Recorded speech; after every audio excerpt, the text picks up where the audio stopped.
Para avanzar hacia un futuro sin pobreza, hambre ni desigualdades en América Latina y el Caribe, necesitamos una gran transformación.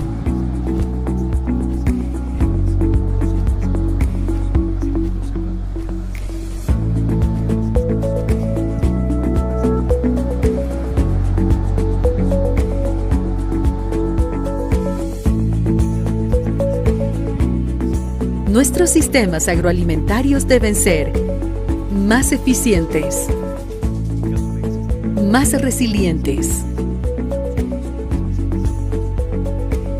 más inclusivos, más sostenibles.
Todos los países de la región están reunidos aquí en Quito, en la Conferencia Regional de la Organización de las Naciones Unidas para la Alimentación y la Agricultura.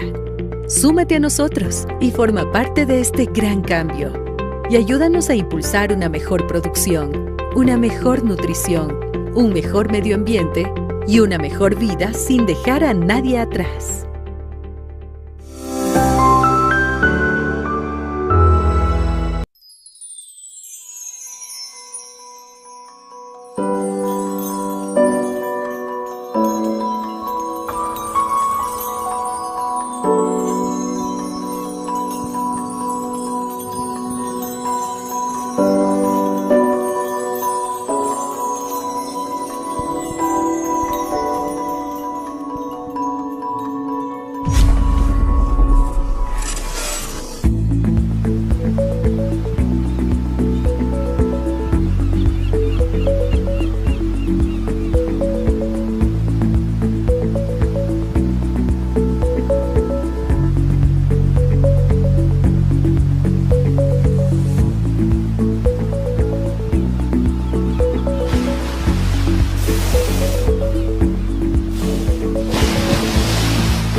Para avanzar hacia un futuro sin pobreza, hambre ni desigualdades en América Latina y el Caribe, necesitamos una gran transformación.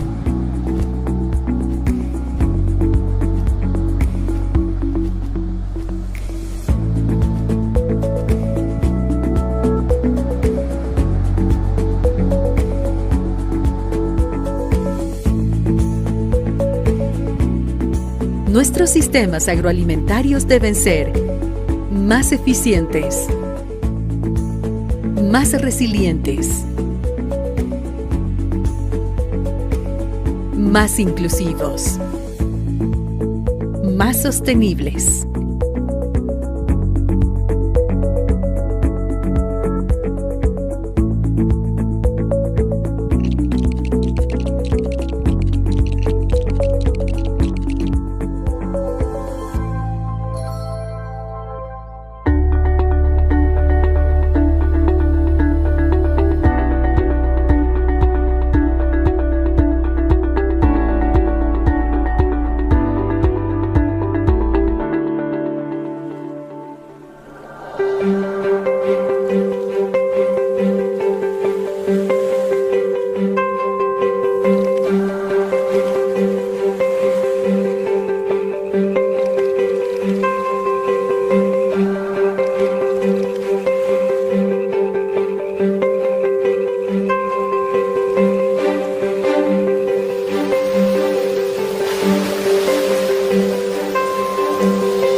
Ecuador es un país megadiverso, situado en la mitad del mundo, entre valles y montañas majestuosas, bosques amazónicos y un extenso mar del que surgen las islas encantadas de las Galápagos.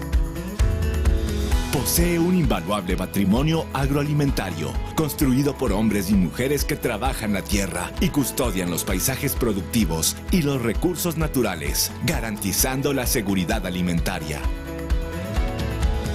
Desde 1945, la Organización de las Naciones Unidas para la Alimentación y la Agricultura y el Ecuador trabajan juntos para impulsar una mejor producción, una mejor nutrición, un mejor medio ambiente y una mejor vida, sin dejar a nadie atrás.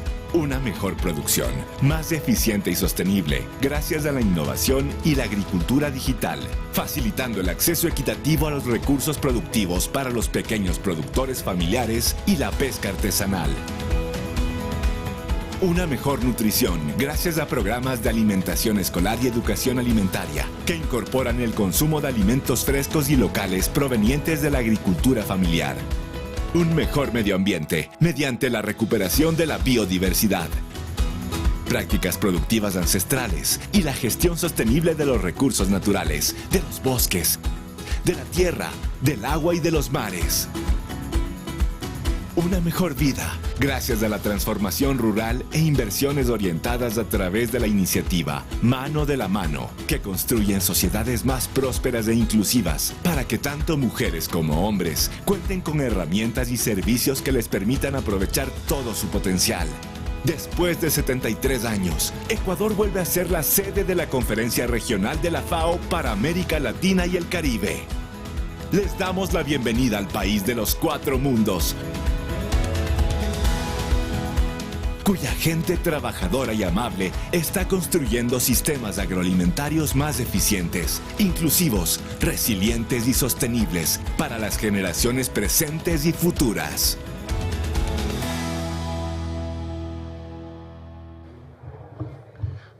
Por favor, proyectar el orden. Can we please have the order of the day for day 5 up on the screen?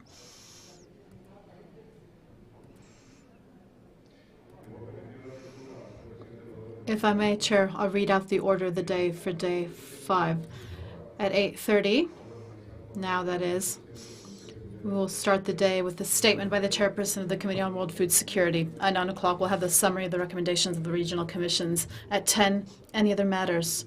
At 10:30, date and place of the 38th session of the Regional Conference for Latin America and the Caribbean. At 10:45, the adoption of the report of the Regional Conference. And at 11:15,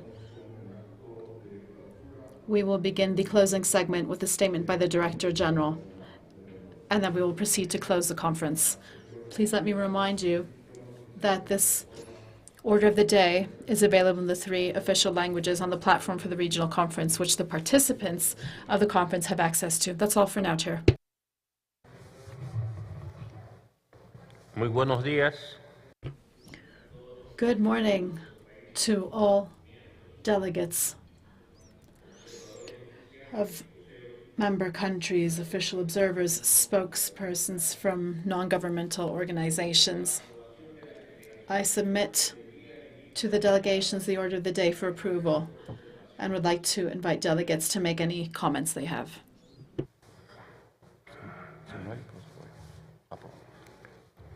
Como no hay objeción, queda por... I see no objections. The order of the day is so approved. Thank you. We will now hear the statement by the Chairperson of the Committee on World Food Security, Mr. Gabriel Ferrero. This statement is available in LARC document 22/INF/7. Mr. Ferrero, you have the floor.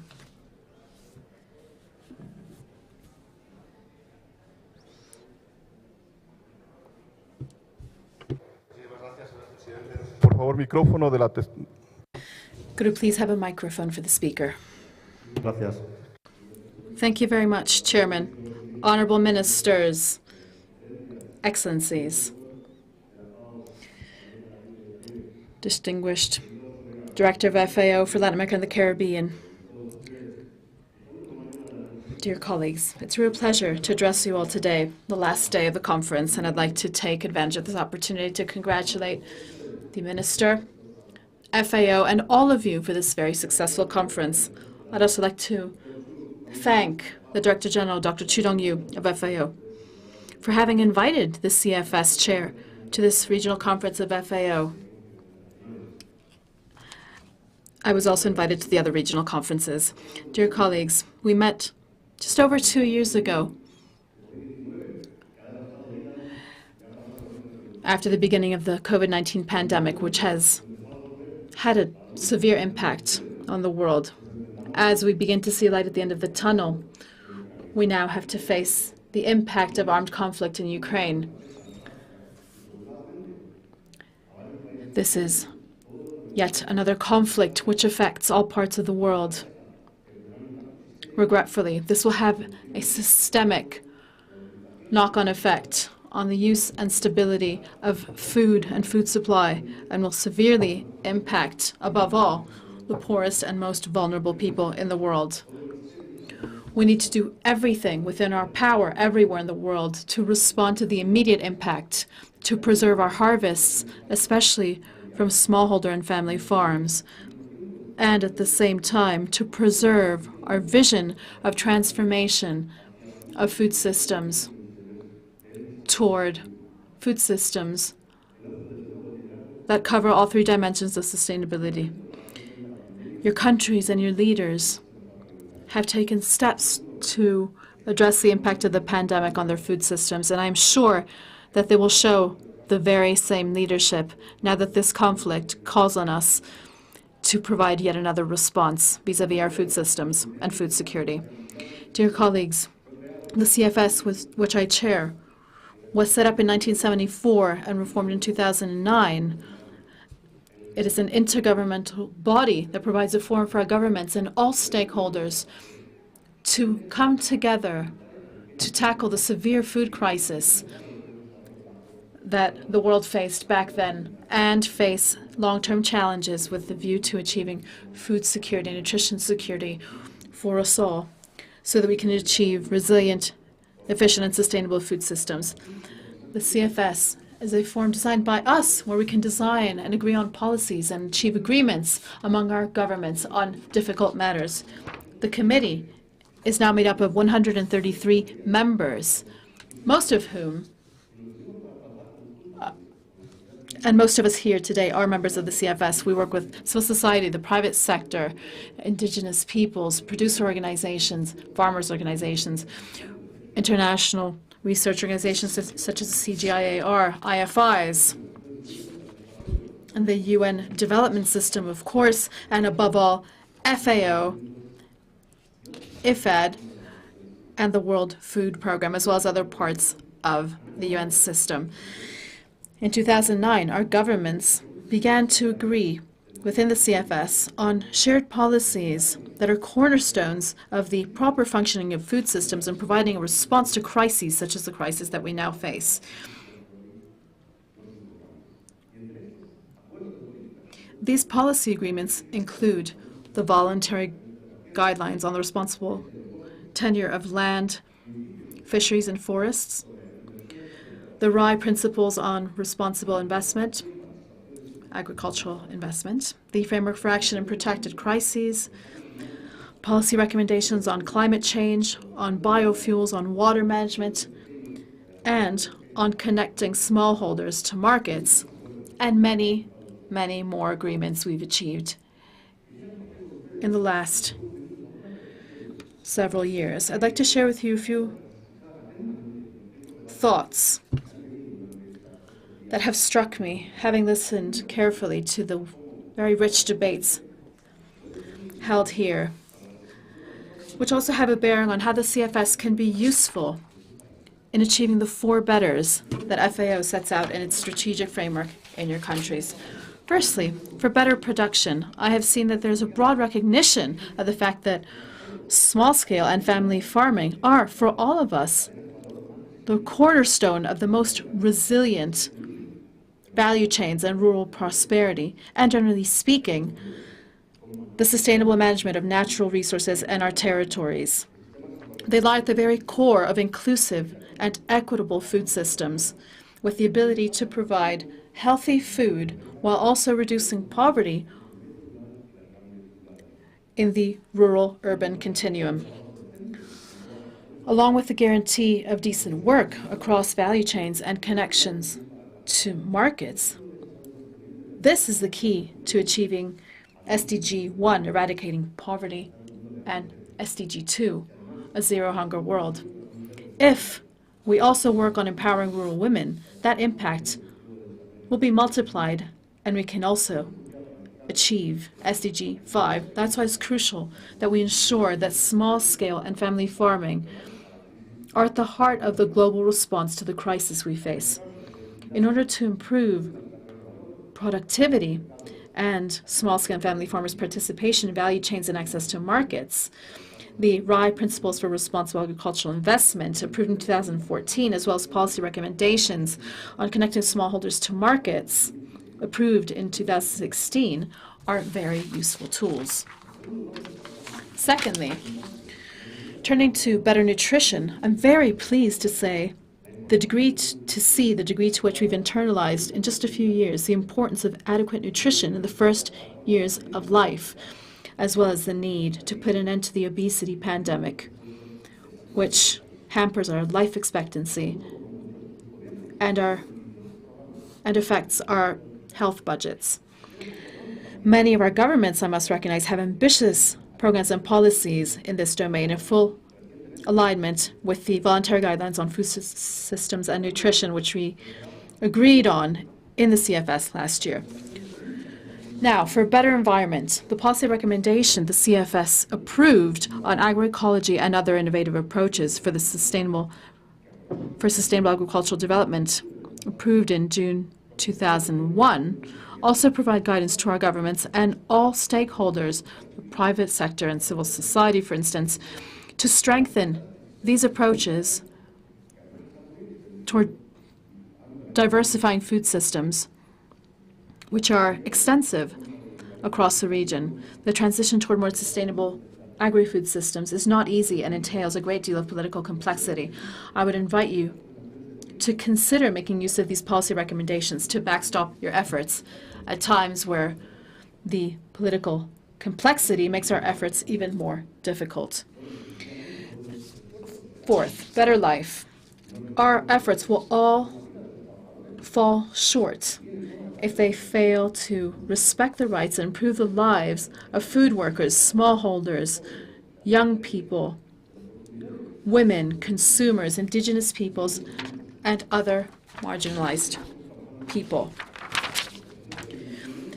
The CFS is therefore currently working on negotiating guidelines for gender equality and the empowerment of women and girls, and youth employment and participation in agri-food systems.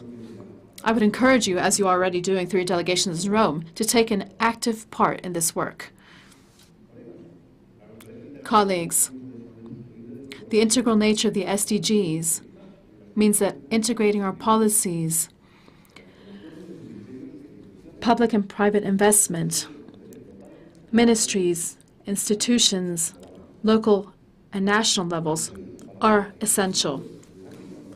Connection is a key term, and in the food and agriculture domain, we're lucky because our land, our territory, our landscapes, food, and our diets are naturally key components of sustainable development. The food systems approach, which the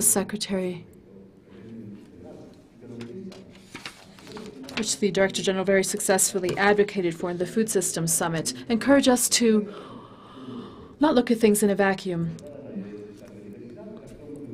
Biodiversity, climate action, soil protection, rural prosperity, and social justice, the empowerment of smallholder family farmers, and agribusinesses all need to be approached in a holistic fashion. That's why we need to capitalize on the potential of our national strategies to achieve zero hunger with our efforts across all the other SDGs, with nationally determined contributions in our countries to tackle climate change and national adaptation plans, because achieving synergies in this integrated fashion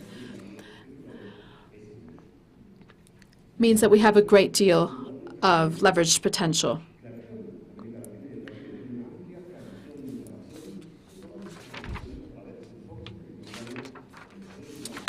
This sort of holistic approach is showcased, first of all, in our territories, and the LAC region has an old age tradition in integrating these dimensions across territorial approaches and governance structures that connect key ministries with stakeholders, universities, and academia.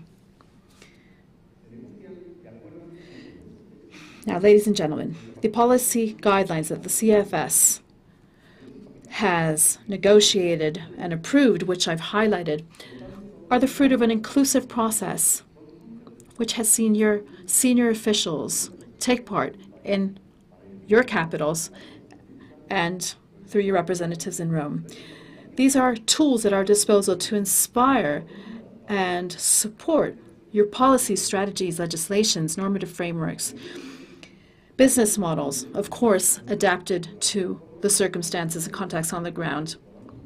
I also feel that the CFS can play an important role as a platform through which to share your national efforts, showcase your efforts, share our experiences, learn from one another, as well as with and among other regions. I, as the CFS chair, am committed to achieving this goal and hope that you, as members of the committee, will continue to use the CFS in both these ways, connecting local and national realities in your countries to a more global context as proposed by the CFS, and making full use of the agreements that we secure at the global CFS level for your policies and strategies. I would invite you all to take part in the CFS plenary session in October this year in FAO in Rome with your ministers and officials, and take an active part in the formulation of policies to respond to the crisis in the coming months through the CFS, among others. Thank you very much. Muchas gracias. Thank you very much, Mr. Ferrero, for your very eloquent statement. We have an announcement from the Secretary. I wanted to inform you that the draft report of the regional conference is available to the delegations. The Secretariat has sent it through the Secretariat email and is also available on the regional conference platform, which all members have access to. Thank you. Now, the order of the day has next the summary of the recommendations of the regional commissions, document LARC 22-8. We would like to ask speakers to stay in the room after their presentation, in the room or online, because we will have time for comments and recommendations from delegations, observers, and spokespersons. Let's begin with the summary, which will be provided virtually by Mr. Ariel Henry, Director and Preserver of Forestries for Jamaica and Chairperson of the COFLAC Commission. Mr. Henry, you have the floor for your virtual presentation. You have the floor.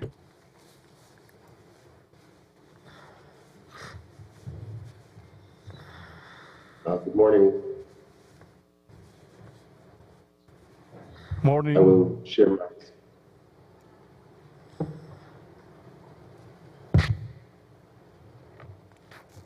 Hay que poner en la pantalla, por favor. Can we please put Zoom up on the screen?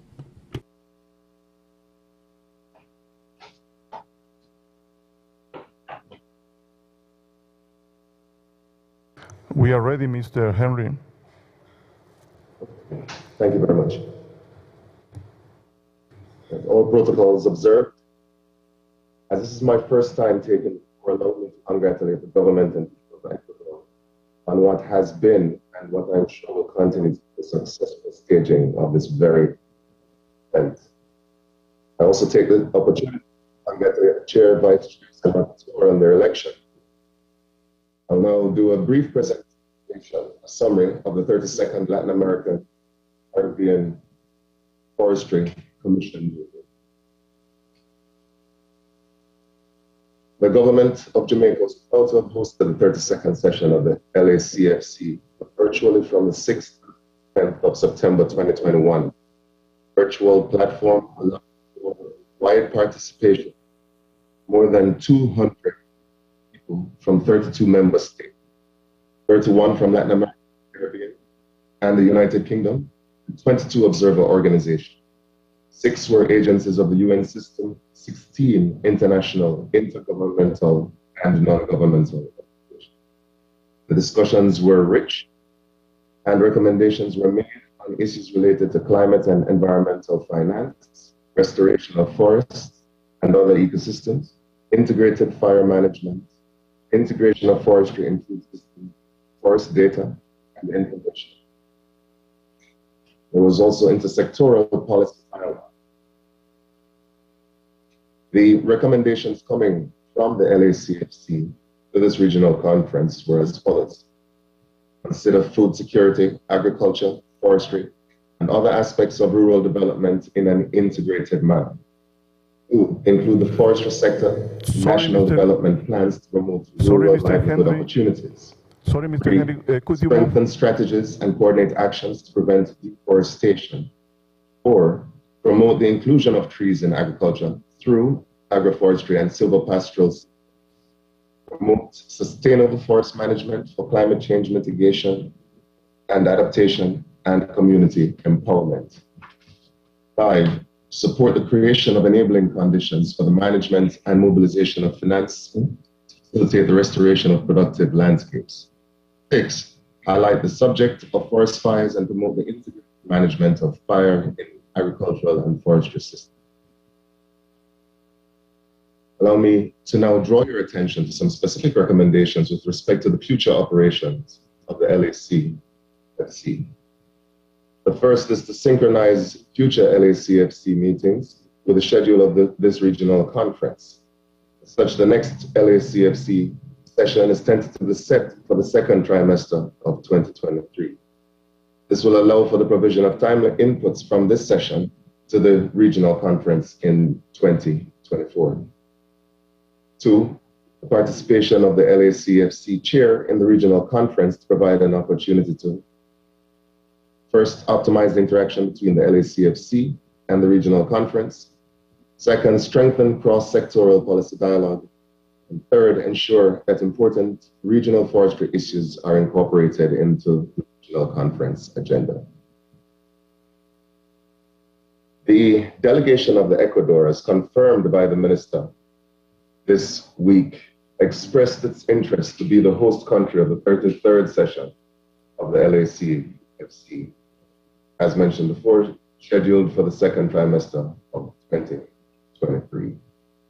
And there ends my presentation, just a brief overview of what happened.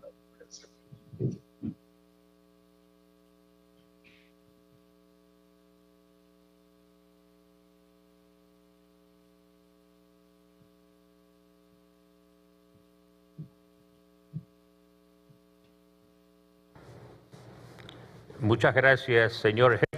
Thank you very much, Mr. Henry.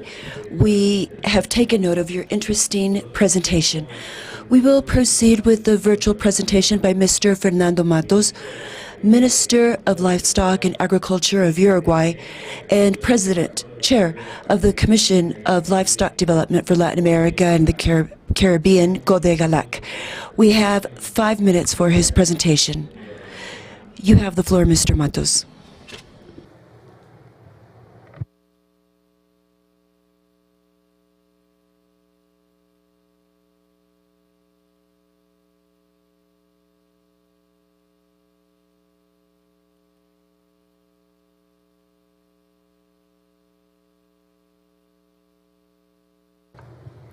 No tenemos Zoom.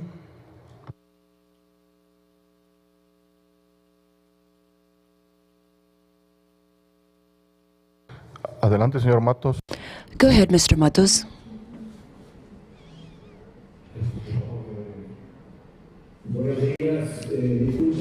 Good morning. I apologize because I had an issue with my communication, with my connection. So if you could please, if the secretary could please give me instructions as to whether I can proceed. Yes, Mr. Matos, go ahead, please. Very well.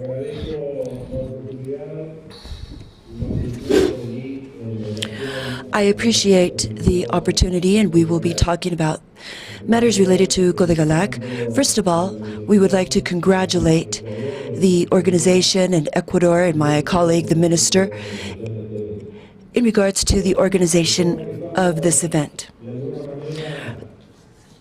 so that we are somehow sharing the conclusions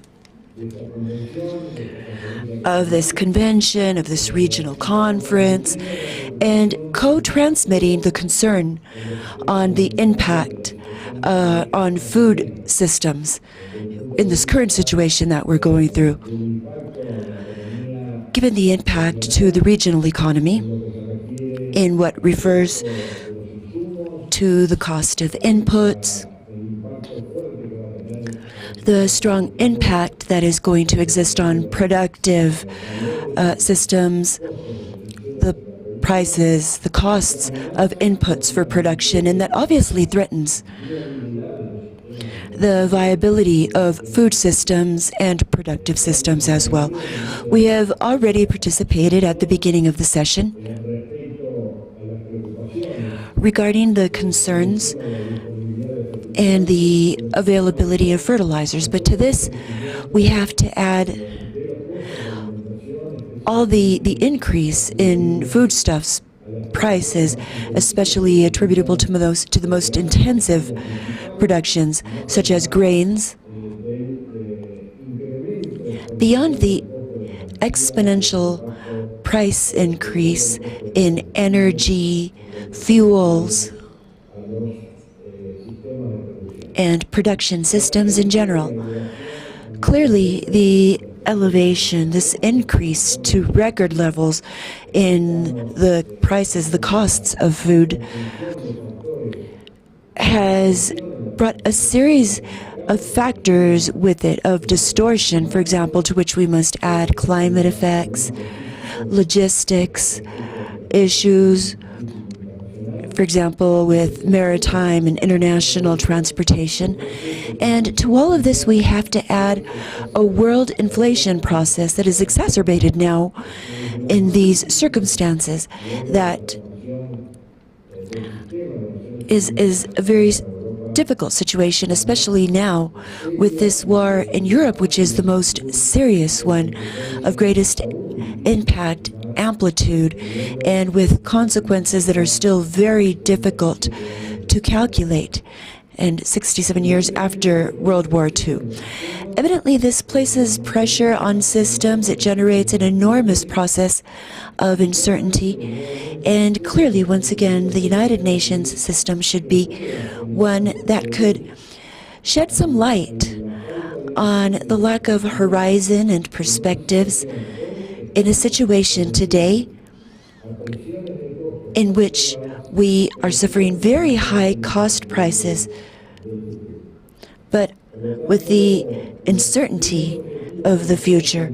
So these same goals that we have set in Kodegalac regarding the steps for the promotion and exchange of cooperation among agricultural and livestock processes is to provide a supply of inputs so that productive systems can continue to operate. These are key aspects so that we don't add additional factors that will increase production prices. Today, with the threat of the lack of supply of certain products, many countries are adopting unilateral measures to restrict their supply and compensation measures, and this generates even greater distortion in international trade. by altering the natural process of prices and placing those countries with a smaller dimension in a situation of inferiority and vulnerability that we should all try to avoid and protect. So this body, this regional conference where we have been analyzing the situation of the international countries, we should try to find a common way to protect our food systems, livestock systems, systems that have to be resilient and that have already been significantly impacted by the realities of climate change. Once our productive systems are subjected to the comings and goings, and we're definitely producers, that should defend the productive conditions, the current productive conditions that we have in our continent, and at the same time generate the well-being of our population, but at the same time try to generate the surplus to export to a good deal of the world, which is also our goal for the well-being of our continent. But we should also recommend that we should not adopt measures of protection and should not impede a free flow of trade and should avoid through unilateral measures the artificial increase of prices, which would worsen the condition and the situation of our productive and exporting system even more. Thank you. Muchas gracias, señor Matos, por su interesante presentación sobre. Thank you very much, Mr. Matos, for your interesting presentation on the analysis carried out within Codegalac. Mr. Carlos Cherdek, I give you the floor, as was requested in your position as chair of the subcommittee, the Livestock subcommittee of the FAO. Thank you, Chair. Good morning. Ministers, dear colleagues, after over 70 years of existence of the FAO, framed by particular challenges, less than 15 days ago, justice has been made with the cattle raising sector. The creation of the cattle raising subcommittee is a historical matter, and it's very important. The creation of this subcommittee, which we are proud to chair with the fundamental support, first of all, the countries of Latin America and the Caribbean, starts clearly or marks the beginning of critical work to support a crucial sector in the production of foodstuffs, the generation of value, the strengthening of national productive, regional, and global chains, and mainly for the supply of animal proteins that are indispensable for diets, the diets of human beings. Chair, cattle raising livestock is not the problem, it is the solution. And that is why we should be united to generate and disseminate from this subcommittee science that will help consumers understand, and the public in general, the importance of animal husbandry. That is why it is important to revert the negative narrative that cattle raising suffered in all its forms in recent years. Micro-producers, small, medium producers, and of large scale all suffered it. The workers of the entire productive chain, the most vulnerable countries that need more livestock and not less to be able to have access to balanced and healthy diets. There is a great margin so that the cattle sector can improve in its three dimensions: economic, social, and environmental. The most vulnerable countries require to have access to good practices, to all the knowledge, to innovations, and to financial resources to be able to put to practice the improvements that are necessary in each one of our countries, depending on each context each priority and each reality. We have the opportunity, as several delegates in this conference stated, particularly the Caribbean countries, to walk the talk.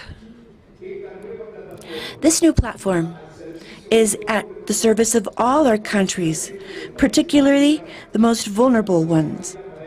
And the only way for this is to listen to everyone that come from different sectors of animal husbandry, because they are multiple, and that's why it is indispensable to listen to each one and to understand their main concerns, their main challenges. And from there, develop the necessary consensus to take this to action. There is no time, and our region, full of asymmetries, has the opportunity to lead this subcommittee. We will work together, joined in our diversity, and of course, Chair, we will be at your service. Thank you, Chair. Muchas gracias por su interesante. Thank you very much for your interesting presentation. Now, we will have a 5-minute presentation by Mr. Jesus Cabrero, Vice Minister of Fisheries and Aquaculture of the Ministry of Production and Chair of the Small Scale and Artisanal Fisheries and Aquaculture Commission for Latin America and the Caribbean. Vice Minister Cabrero, you have the floor. He will be addressing us virtually. Good morning. I would like to know if you can hear me. Yes, we can hear you. Please, the screen. Zoom. Good morning. It is an honor to address you, authorities of the member states, and all the audience present in my position as Vice Minister of Fisheries, Aquaculture, and on behalf of the government of Peru.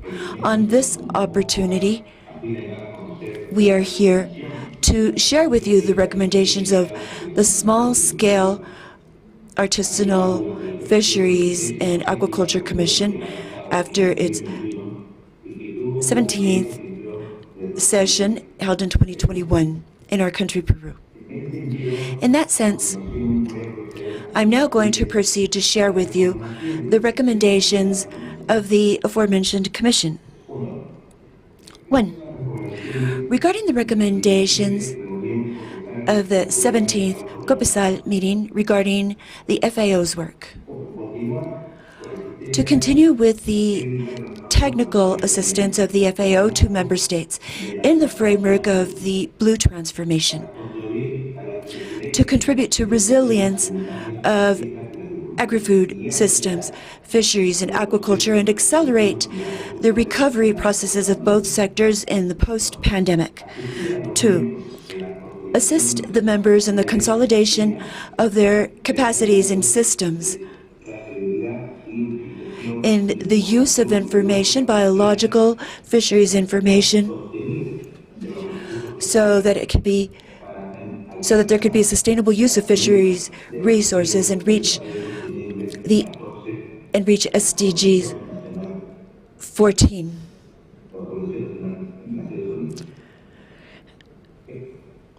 3. To continue and expand the assistance to member states in actions that will contribute to strengthening the work of the Port Authority, specifically in the struggle against IUU and artisanal fishing in waters of national jurisdiction.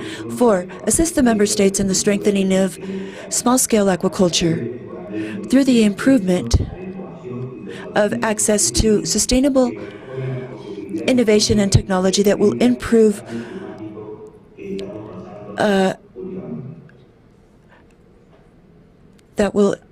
our response to climate change. I'm sorry, the audio is very deficient. The interpreter is trying to do her best. The idea is also to support the members in their efforts to develop and strengthen continental fishing and small-scale fishing, because it substantially contributes to food security and nutrition. for our communities. Many of them are indigenous and vulnerable in the region. To disseminate and support actions agreed in regional subcommittees for artisanal fisheries and promote and foster the inclusion of artisanal fishing and small-scale aquaculture in national systems for social protection, decent jobs. In this context, with these recommendations in Peru, in this International Year of Fisheries, I'm sorry, the audio I'm receiving in the booth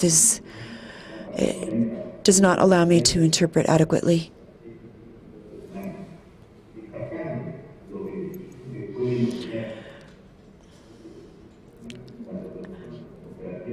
The interpreter apologizes. Once the audio in the booth is solved, we will resume the interpretation.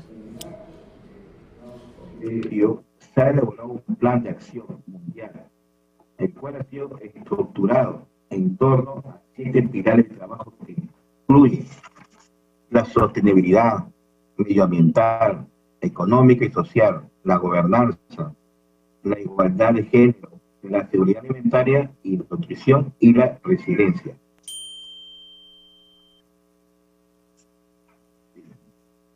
Dicho instrumento pretende ser de utilidad a todos los actores que intervienen en la pesca y la agricultura artesanales, por lo que invitamos a revisar el plan, el cual se encuentra publicado en la página web de la FAO, y en particular las acciones indicativas e interconectadas que se usan para cada pilar y que está dirigida a todos nosotros. Por lo que les pido, reitero, que revisen el plan y a ver si tenemos algunas observaciones y recomendaciones que nos puedan ayudar a que este plan se ejecute en la mejor manera. Muchísimas gracias a ustedes.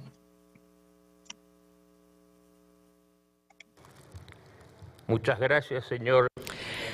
Thank you very much, Mr. Gaveto, for your conclusions and recommendations shared with the plenary.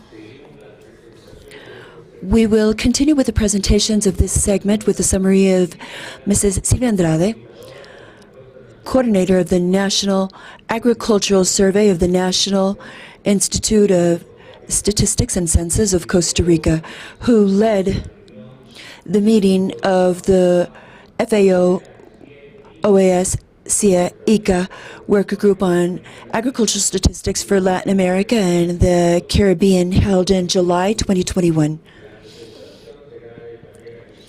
The presentation will be virtually. Madam, you have the floor.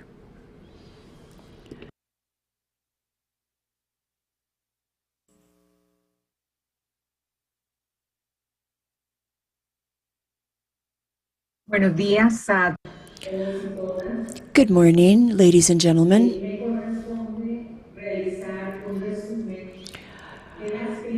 It is my duty to summarize the main recommendations generated in the 30th session of the Working Group on Agricultural Statistics for Latin America and the Caribbean.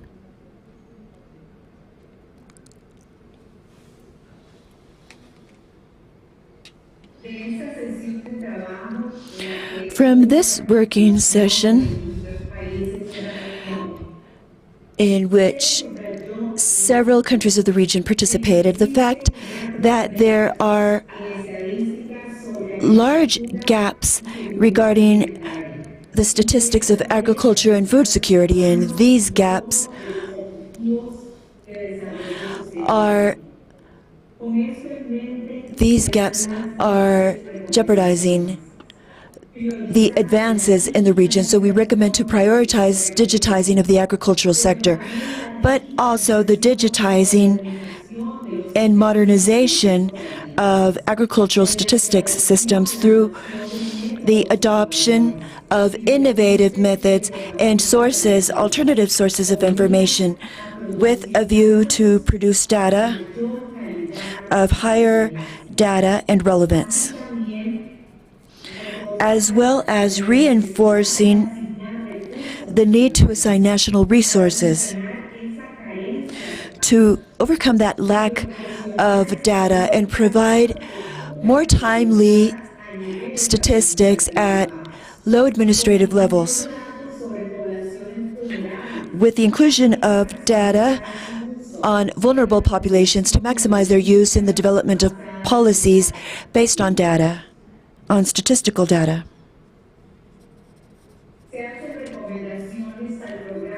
Recommendations are made to the program of the FAO's work. Among them, first, we acknowledge the progress made regarding the different capacities and SDGs, and we recommend the FAO to go beyond the methodological aspects and prioritize working groups that will facilitate the exchange of practical experiences among countries. We also recommend to prioritize the development of capabilities and technical assistance in the generation of data, and that decision bodies urgently need to orient their decisions in agriculture and food security, and the follow-up on the progress made towards the achievement of sustainable development goals. To create capacity in countries in order to take advantage of data collection methods from surveys, observation data of the earth, and artificial intelligence methods to produce agricultural statistics that are more timely and detailed. We also expressed the recognition for the work of the Data Laboratory for the statistical innovation of the FAO, and we recommended that the organization should create a space to share resources on the use of alternative data sources and techniques for data science to produce agricultural statistics. To support and develop adequate methodologies for the collection of fishery data, including continental fisheries, addressing the challenges that some countries of the region face in this sector. Thank you very much.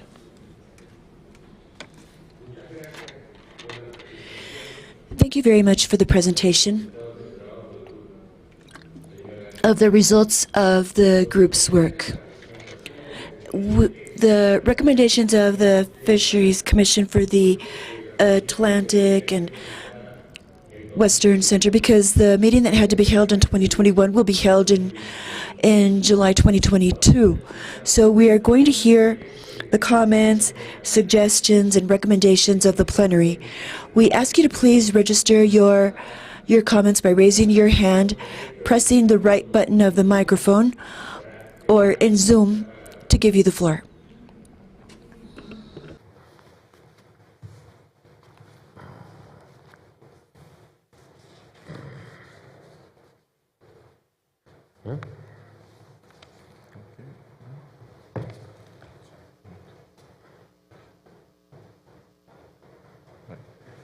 No tenemos comentarios y de ahí vamos de esto. No existir comentarios, me gustaría proponer. Okay, being that there are no comments, I would like to propose for the meetings of the regional commissions to be held during the first quarter of the second year of the biennium, at the latest, so that the technical recommendations and decisions of all the commissions can arrive on time and adequately. And additionally, we have to reaffirm the importance of the FAO's role in the technical secretariats of the regional commissions, and endorse the recommendations of the technical commissions presented. If there are any objections on this, this would be approved, and we will continue with the session. Como no existe objeción, Since there are no objections, we approve this. Dear delegates, observers, and spokespersons in this segment on various aspects, we give the floor to whoever requests it for matters of information and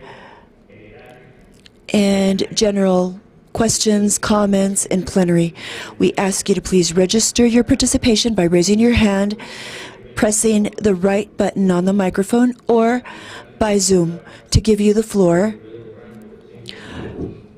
in a range of 5 minutes for each participation. Go ahead, Mexico, via Zoom. Chair, I asked for the floor a minute ago, raising my hand to address the work of the regional commissions briefly, if I may. We feel it's fundamental to recognize the thrust and importance of these regional commissions' work because they have a direct bearing on the productive sector.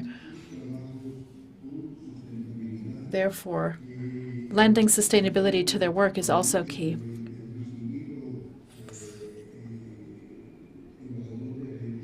For example, referring to the distinguished ambassador of Argentina's comments on livestock, we echo those thoughts because Mexico, in the 1994 regional conference in El Salvador,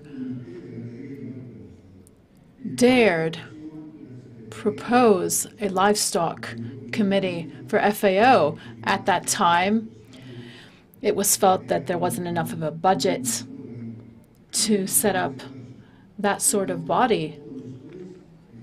Soon afterwards, however, Codegalac started its work, and there's no doubt that it has enriched its work in line with that of the subcommittee on livestock of FAO. Therefore, we'd like to reiterate the importance of strengthening the work of these regional commissions and backstopping it. Thank you.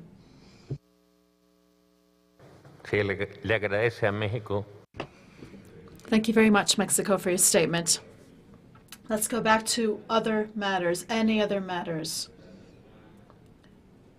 You can register for the list of speakers by raising your hand. Please go ahead. Can you please introduce yourself with your name and institution? Micrófono, por favor, atrás. Microphone, please. There at the back. Aquí. Good morning. My name is Jorge Morono Ordóñez, president of the College of Agronomists of Ecuador and member of the Pan American Association for Agricultural Engineers. Firstly, I would like to warmly greet each and every one of you, and especially our Agriculture Minister of Ecuador, Mr. Pedro Alabaz, distinguished member of our association and trade union. Congratulations for taking on this lofty responsibility for which you have the full support not only of the engineers of Ecuador, but also Latin America at large. Firstly, I would like to strongly urge that in the future we take into account this army of engineers who are closely linked to agricultural production in the future. Unfortunately, we are not officially present, and we welcome the invitation extended to us to take part in this event, and I feel that the Pan American Association for Agricultural Engineers should in the future be among the organizations that are present at the different events. One of the main themes of this conference has been production, and we would like to strongly urge that you hear the voices of the smallholders of the entire continent, and above all, those people who need healthy food, because we need to ensure that the people of the Americas have the food that they need.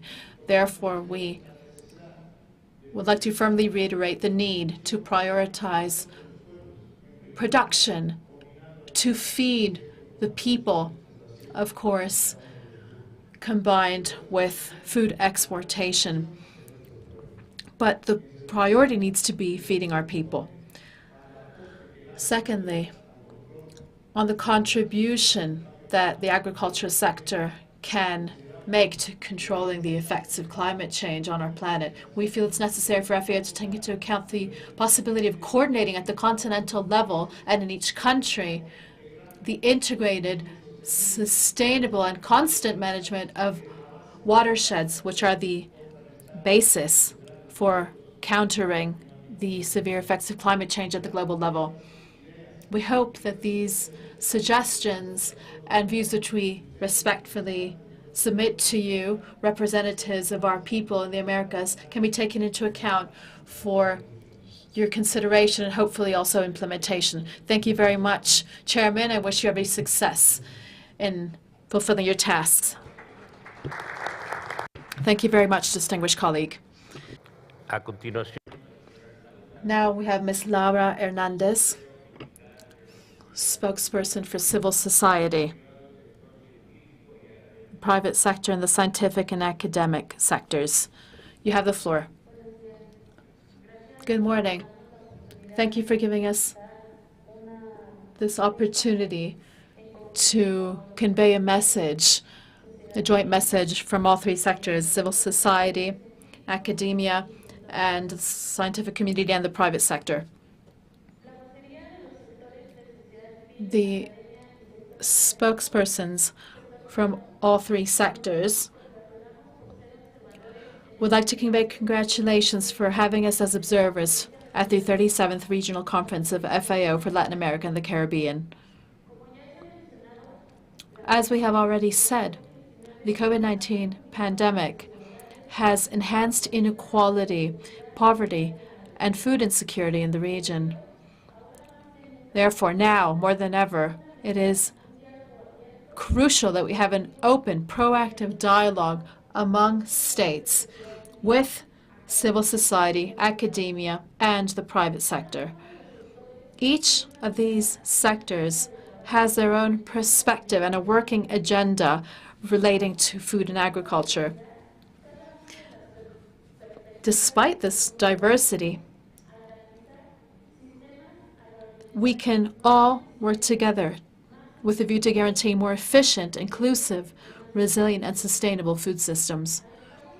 We encourage states and FAO to guarantee our active participation in the implementation and follow-up of programs for the achievement of priorities for the 2022-2023 biennium.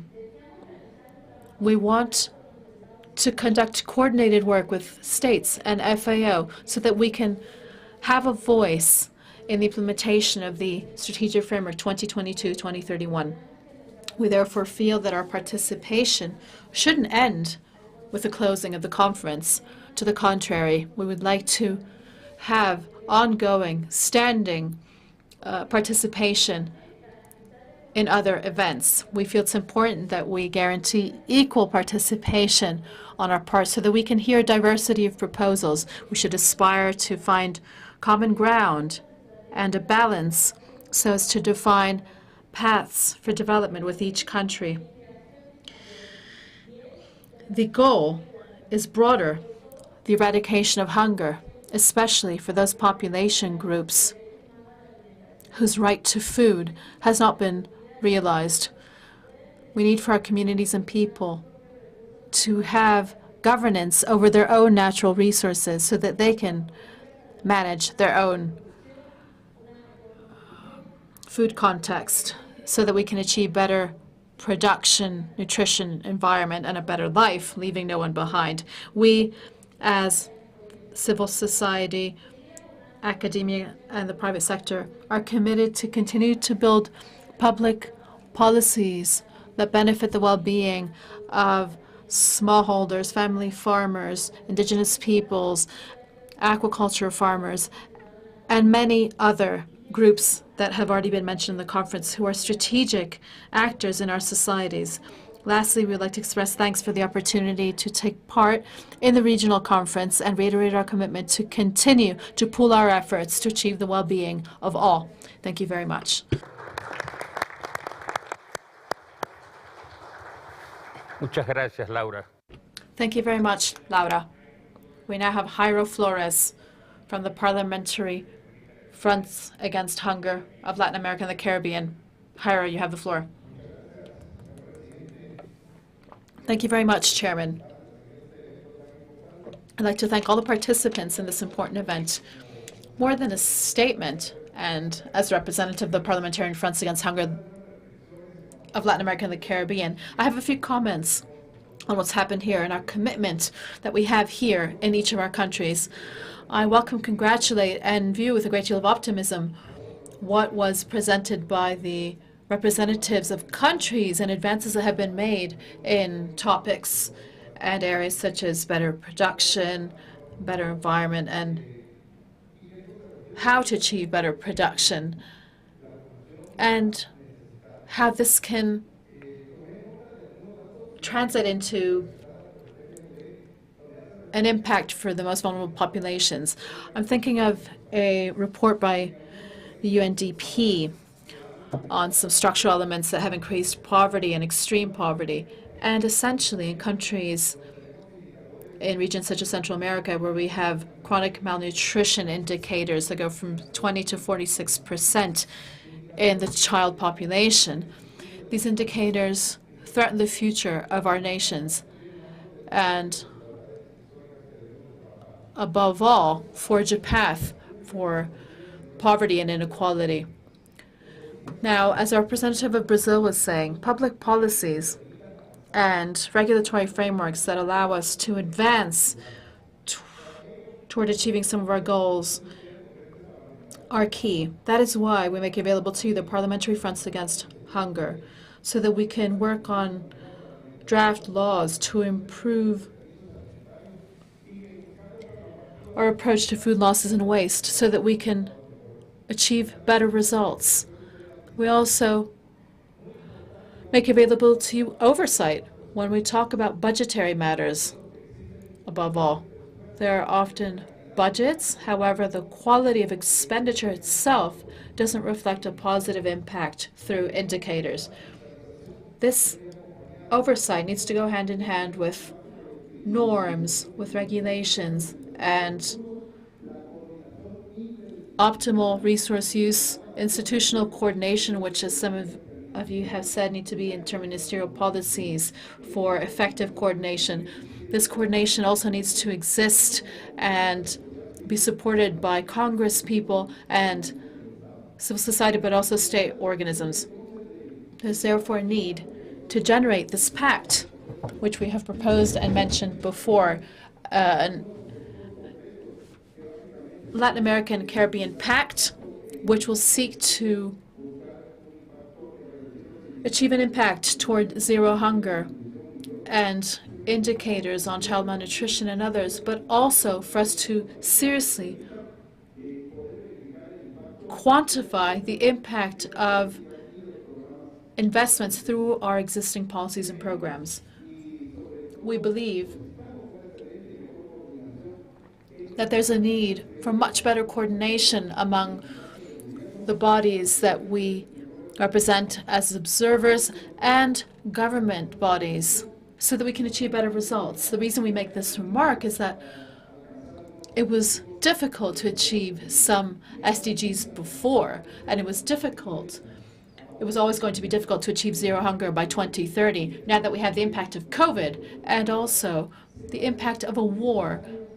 It will be necessary for us to work in a concerted fashion, now more than ever, that we stand united and coordinate. We believe that we need to strengthen our efforts. We thank FAO for its support to the parliamentary fronts so that they continue to bear fruit and achieve better results. We can no longer accept extreme poverty indexes like the ones we've seen. There are countries where some 160 children die of hunger every year. That is a threat against humanity itself and the future of our nations. Thank you very much for this opportunity to take part in this lofty event and to share these views with you all. Muchas gracias. Thank you very much, Jairo.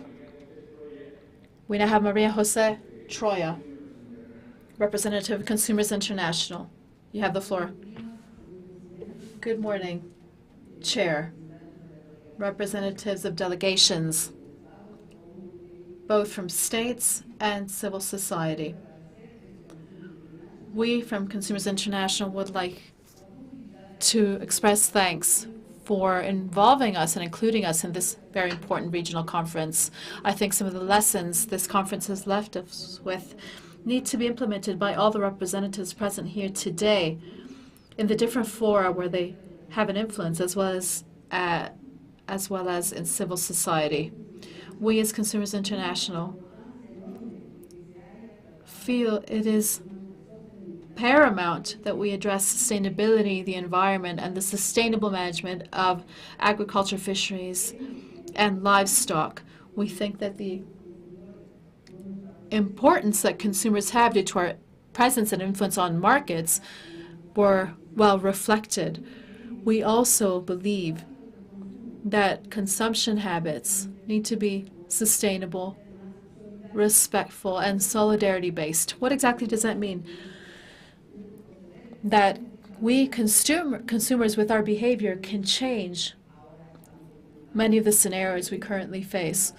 For instance, environmental responsibility can be linked to better consumption habits through purchasing choices that are linked to proper information on the contents and sources of products. We can, through awareness raising, improve consumers' attitudes to their diets through to choosing their products from more sustainable producers, smallholder and medium-scale producers, for instance.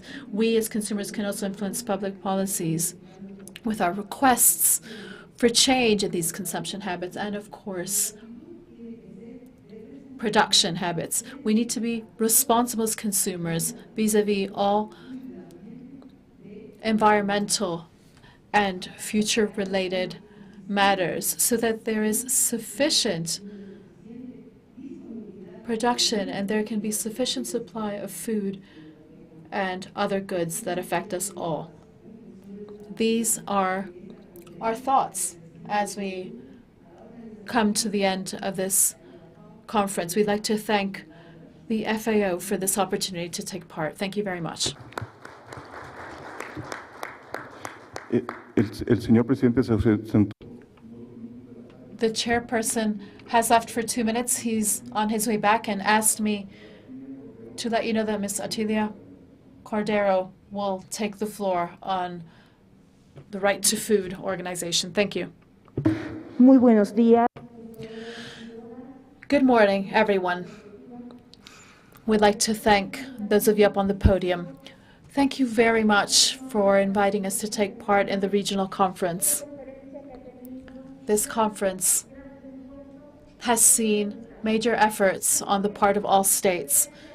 Therefore, faced with the landscape of food insecurity, in addition to the consequences of COVID-19 and climate change-related challenges, we cannot give up. We must first do away with the logic that perpetuates food injustices and exacerbate inequalities so that we can achieve transformation that we so need in our food systems. Climate change adaptation and mitigation, with the involvement of and pooled work of FAO, governments, legislators, lawmakers, and of course, women, youth, indigenous peoples, and others in decision-making. Academia, among others, has proposed tools that can help us overcome this situation through science and innovation technology.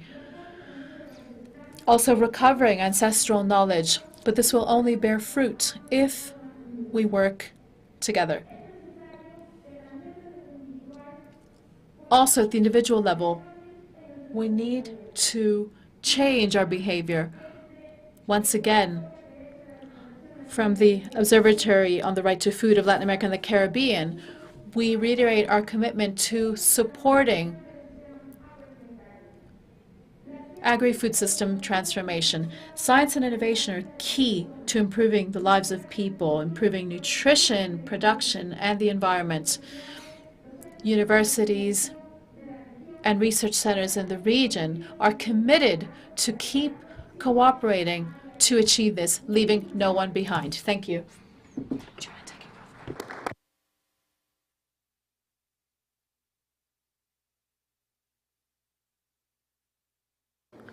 ¿Existe alguna persona que tiene?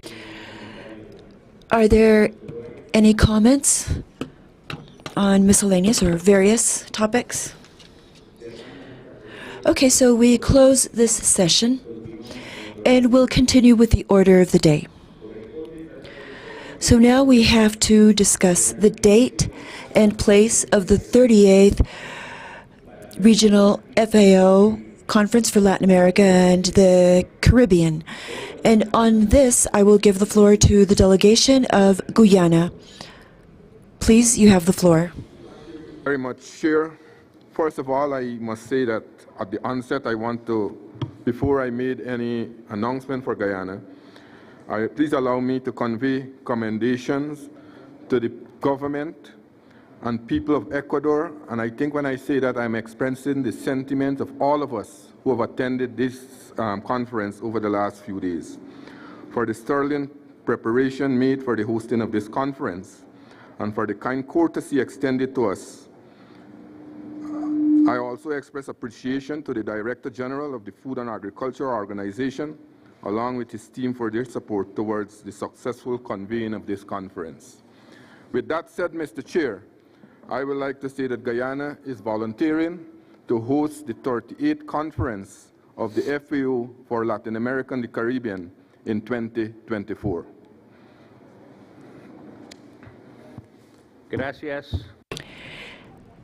Thank you for the announcement. Oh, I'm sorry. Go ahead, Argentina. Thank you, Chair. If you allow me, aside from thanking Ecuador, as we've done from the first minute when they had the courage to organize this conference, to publicly recognize the government of Guyana that has also had the courage during a very critical time to be willing to bring us all together, to be able to hold the next conference. It is a great pride and pleasure for the Caribbean to be able to organize the next conference, and we will all surely be there to support and work together and continue building consensus. Thank you very much, Chair. Yes, Representative of Guyana, you have the floor. Mr. Chairman, if that is accepted, first of all, I want to say that Gracias por el anuncio de la... Thank you for the announcement by the delegation of Guyana. We are very grateful for this generous offer by the government of Guyana. We take note of this proposal, and we ask the regional conference if any of the delegations object to this offer. And we will now hear we have heard Argentina's participation supporting the proposal. Are there any other comments on this? Brazil. Go ahead. Thank you very much, Chair. I will not contest or object to the very generous offer of Guyana to be the venue for the next regional conference. And I wanted to echo what the delegation of Argentina has said and say that we are very proud and we are very satisfied also in Brazil to see that the Caribbean has stepped forward to be the venue for the next conference. We know that it is a complex task that requires a great effort by the government and by the people of the country that normally offer themselves to participate in this huge task. We have the memory and we're aware of all the very, very hard work that you and your country have made to host this meeting. So we also want to express our gratitude and our satisfaction to see that Guyana is offering itself to be the venue for the next conference. Thank you very much. Nicaragua. Thank you very much, Chair, as well as the delegations of Brazil and Argentina, Nicaragua states. It's pleasure and support to Guyana's offer to be the venue of the 38th Regional FAO Conference for Latin America and the Caribbean. It will, of course, be a great honor for Nicaragua and its people to be able to participate and accompany this 38th conference in Guyana. Thank you. Okay, Bolivia. Mr. Chair, good morning. Good morning, everyone.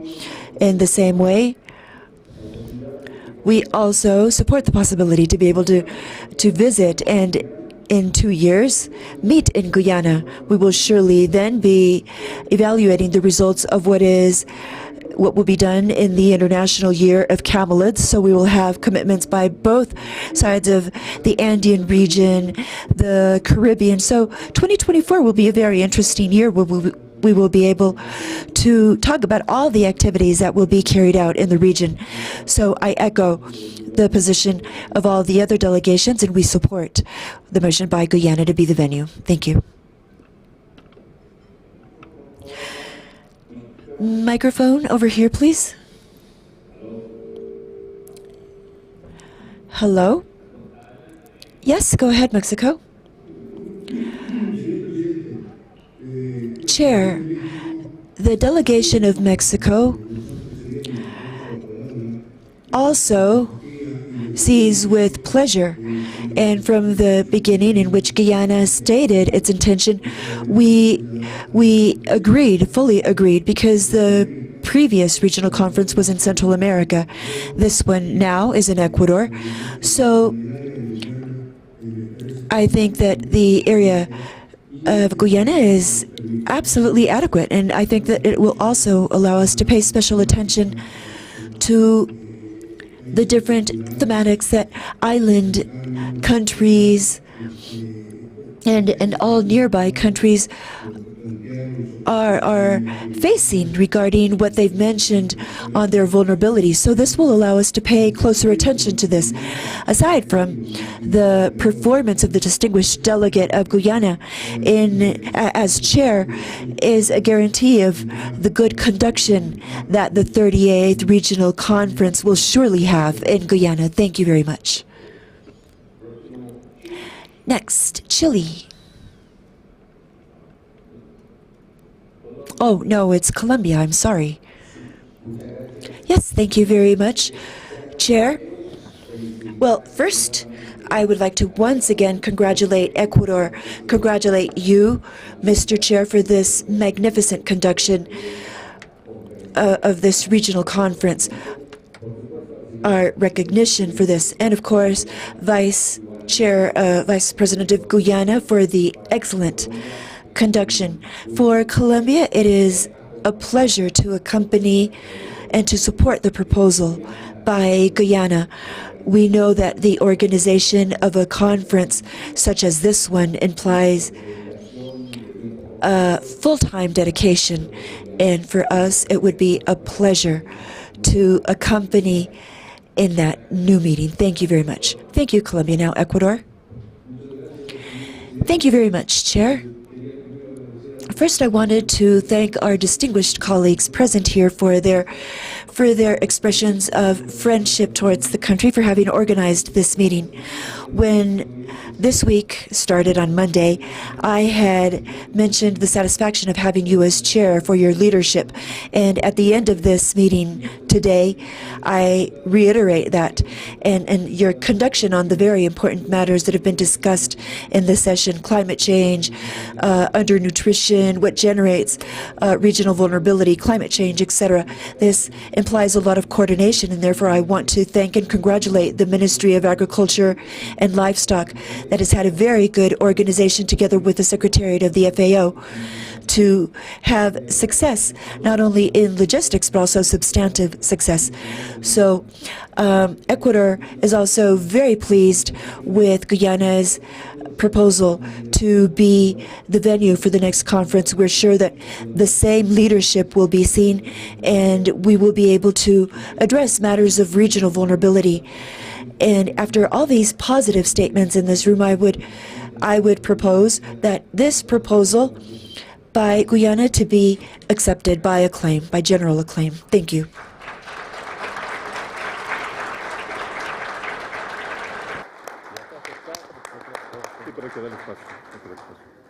Okay, Antigua y Okay, Antigua and Barbuda. Mr. Chair, on behalf of the Caribbean member states, I want to extend gratitude to you and your people for the warm hospitality that has been shown to us.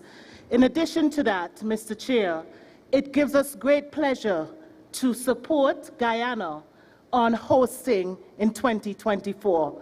We look forward, and we think it will be an excellent experience that other members will be able to come and to see what truly is happening within the Caribbean.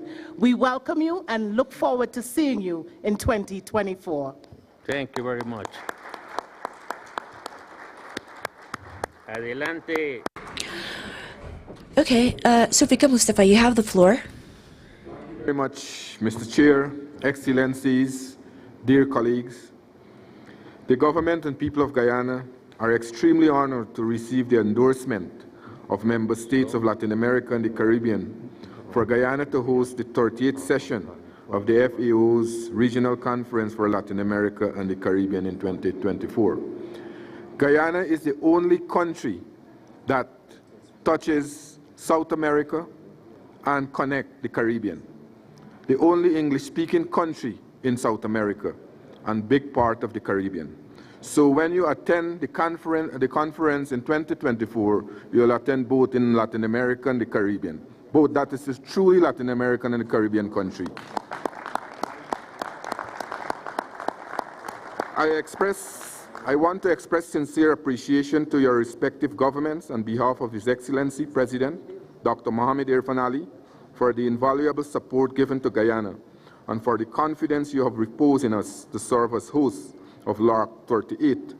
We are conscious of the many challenges to the agri-food sector across the world, including challenges presented by climate crisis.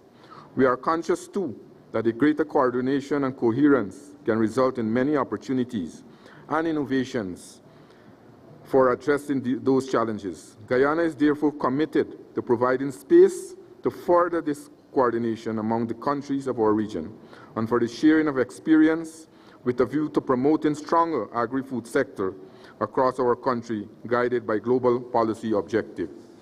We are committed to working with all governments in this region and with the FAO in preparation for LARC38. The government of Guyana looks forward to welcoming all of you to Georgetown in 2024 and to giving you a taste of the warm Guyanese hospitality. Allow me to reiterate our thanks to all Latin American and Caribbean member states for the endorsement of Guyana candidature. Thank you very much.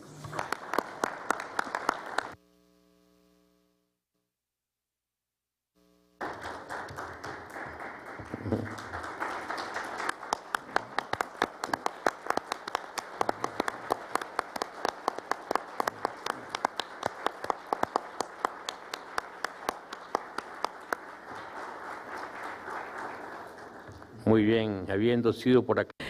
Very well. Having been by acclaim, Guyana is the location chosen for the 38th Regional FAO Conference for Latin America and the Caribbean. So now we will go on to the report of the regional conference. Well, continuing with the order of the day. Okay, a 5-minute break in the room. We're taking a 5-minute break.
Para avanzar hacia un futuro sin pobreza, hambre ni desigualdades en América Latina y el Caribe, necesitamos una gran transformación.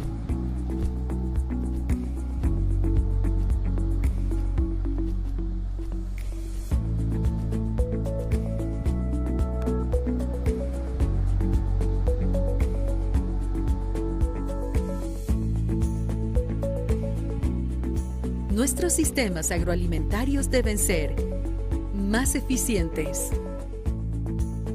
más resilientes, más inclusivos, más sostenibles.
Todos los países de la región están reunidos aquí en Quito, en la Conferencia Regional de la Organización de las Naciones Unidas para la Alimentación y la Agricultura.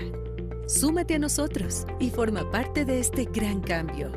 Y ayúdanos a impulsar una mejor producción, una mejor nutrición, un mejor medio ambiente y una mejor vida sin dejar a nadie atrás.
Para avanzar hacia un futuro sin pobreza, hambre ni desigualdades en América Latina y el Caribe, necesitamos una gran transformación.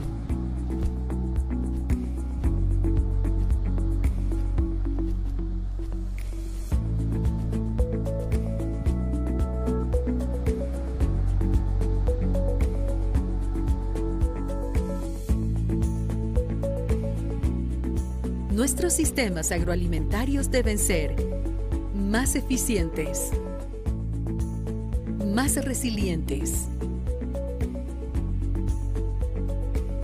más inclusivos, más sostenibles.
Todos los países de la región están reunidos aquí en Quito, en la Conferencia Regional de la Organización de las Naciones Unidas para la Alimentación y la Agricultura. Súmate a nosotros y forma parte de este gran cambio. Y ayúdanos a impulsar una mejor producción, una mejor nutrición, un mejor medio ambiente y una mejor vida sin dejar a nadie atrás.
Para avanzar hacia un futuro sin pobreza, hambre ni desigualdades en América Latina y el Caribe, necesitamos una gran transformación.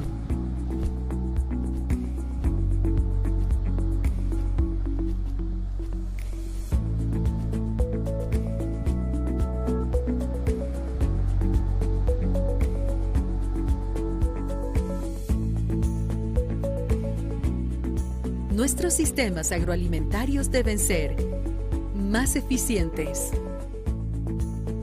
más resilientes,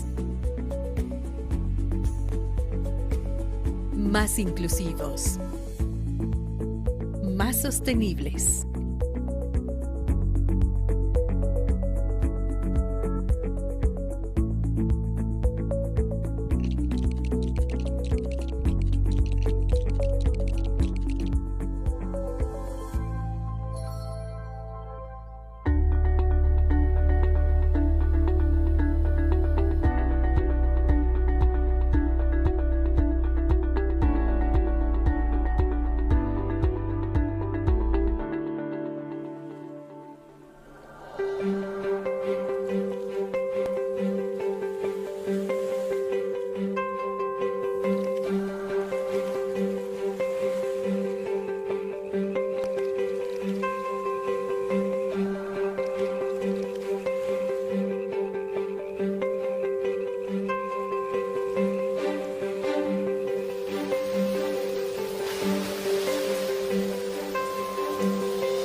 Señores delegados, les pido por favor.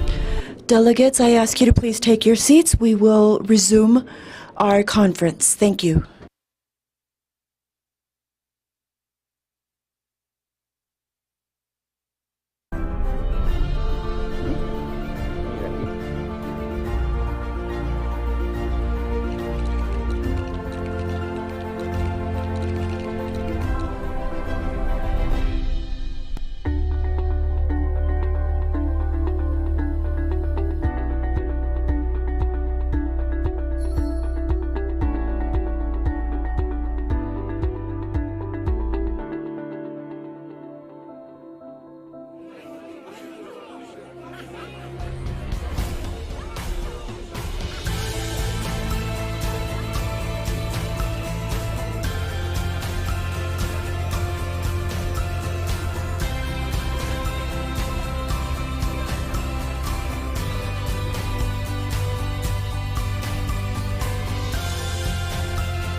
Todos los países de la región están reunidos aquí en Quito, en la Conferencia Regional de la Organización de las Naciones Unidas para la Alimentación y la Agricultura.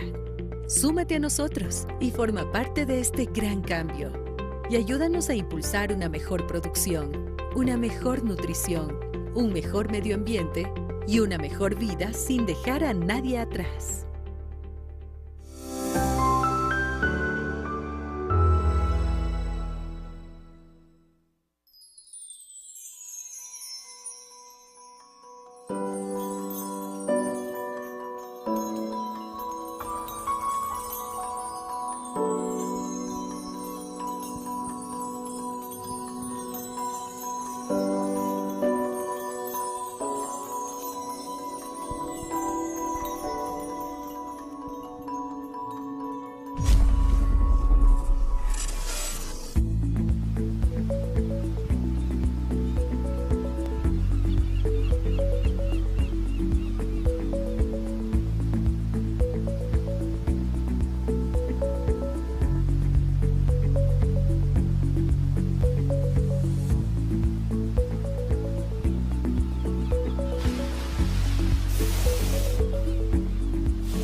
Para avanzar hacia un futuro sin pobreza, hambre ni desigualdades en América Latina y el Caribe, necesitamos una gran transformación.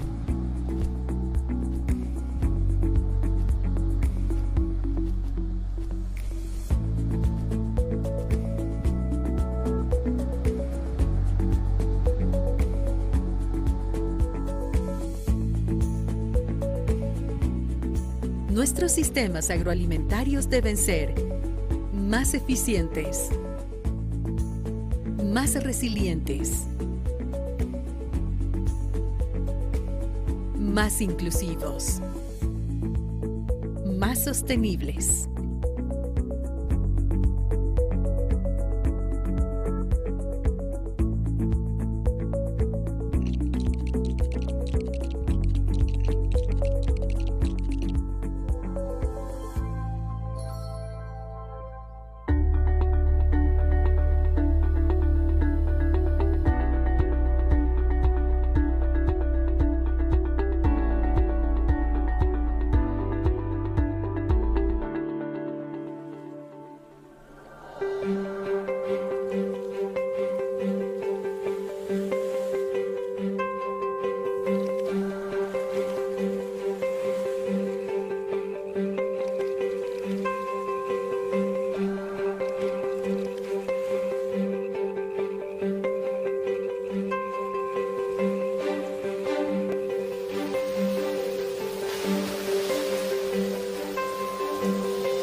Todos los países de la región están reunidos aquí en Quito, en la Conferencia Regional de la Organización de las Naciones Unidas para la Alimentación y la Agricultura. Súmate a nosotros y forma parte de este gran cambio. Y ayúdanos a impulsar una mejor producción, una mejor nutrición, un mejor medio ambiente y una mejor vida sin dejar a nadie atrás.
Para avanzar hacia un futuro sin pobreza, hambre ni desigualdades en América Latina y el Caribe, necesitamos una gran transformación.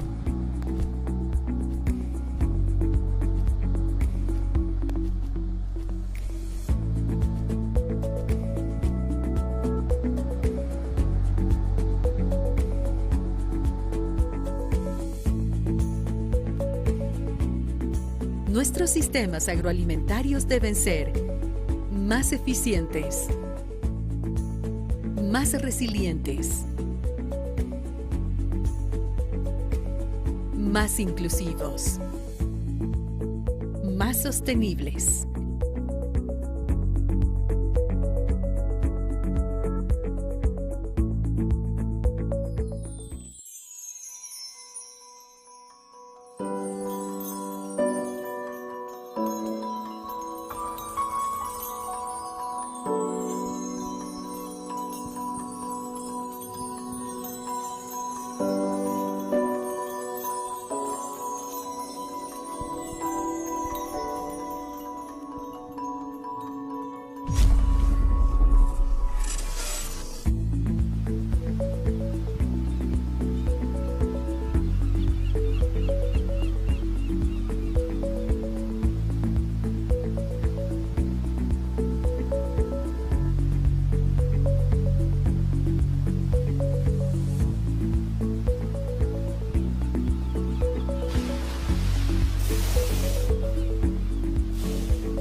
Para avanzar hacia un futuro sin pobreza, hambre ni desigualdades en América Latina y el Caribe, necesitamos una gran transformación.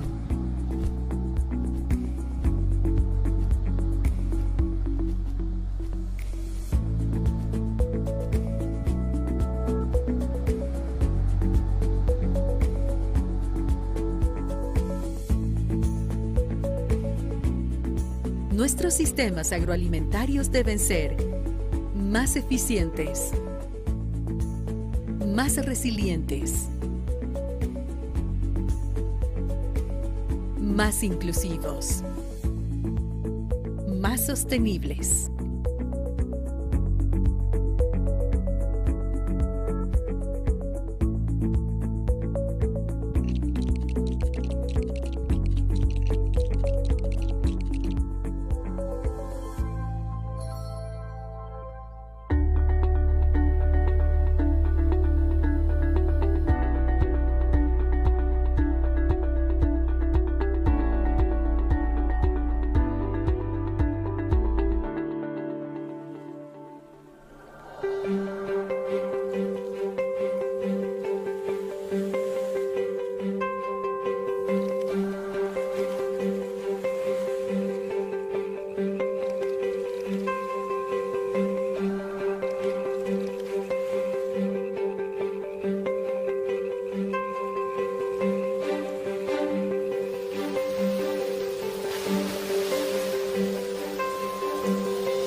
Todos los países de la región están reunidos aquí en Quito, en la Conferencia Regional de la Organización de las Naciones Unidas para la Alimentación y la Agricultura. Súmate a nosotros y forma parte de este gran cambio. Y ayúdanos a impulsar una mejor producción, una mejor nutrición, un mejor medio ambiente y una mejor vida sin dejar a nadie atrás.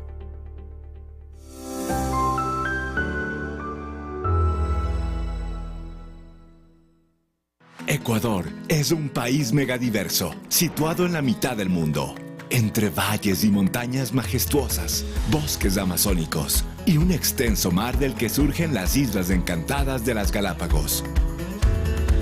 Posee un invaluable patrimonio agroalimentario, construido por hombres y mujeres que trabajan la tierra y custodian los paisajes productivos y los recursos naturales, garantizando la seguridad alimentaria. Desde 1945, la Organización de las Naciones Unidas para la Alimentación y la Agricultura y el Ecuador trabajan juntos para impulsar una mejor producción, una mejor nutrición, un mejor medio ambiente y una mejor vida, sin dejar a nadie atrás. Una mejor producción, más eficiente y sostenible, gracias a la innovación y la agricultura digital, facilitando el acceso equitativo a los recursos productivos para los pequeños productores familiares y la pesca artesanal. Una mejor nutrición, gracias a programas de alimentación escolar y educación alimentaria, que incorporan el consumo de alimentos frescos y locales provenientes de la agricultura familiar. Un mejor medio ambiente, mediante la recuperación de la biodiversidad. Prácticas productivas ancestrales y la gestión sostenible de los recursos naturales, de los bosques, de la tierra, del agua y de los mares. Una mejor vida, gracias a la transformación rural e inversiones orientadas a través de la iniciativa Mano de la Mano, que construyen sociedades más prósperas e inclusivas, para que tanto mujeres como hombres cuenten con herramientas y servicios que les permitan aprovechar todo su potencial. Después de 73 años, Ecuador vuelve a ser la sede de la Conferencia Regional de la FAO para América Latina y el Caribe. Les damos la bienvenida al país de los 4 mundos, cuya gente trabajadora y amable está construyendo sistemas agroalimentarios más eficientes, inclusivos, resilientes y sostenibles para las generaciones presentes y futuras.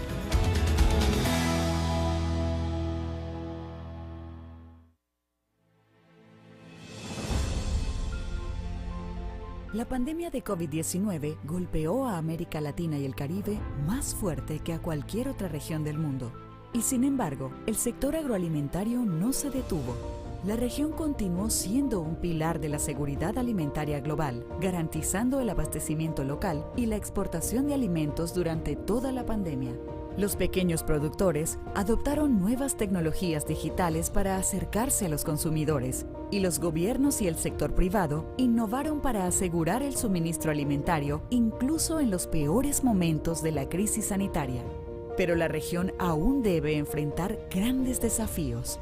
El hambre se encuentra en su punto más alto de los últimos 20 años, y millones de personas han perdido sus empleos y sus medios de vida, teniendo que optar por alimentos menos saludables. América Latina y el Caribe debe fortalecer su sector agroalimentario para responder a una población global creciente y para proveer alimentos nutritivos a precios asequibles a todos sus habitantes mediante una producción sostenible que preserve los recursos naturales.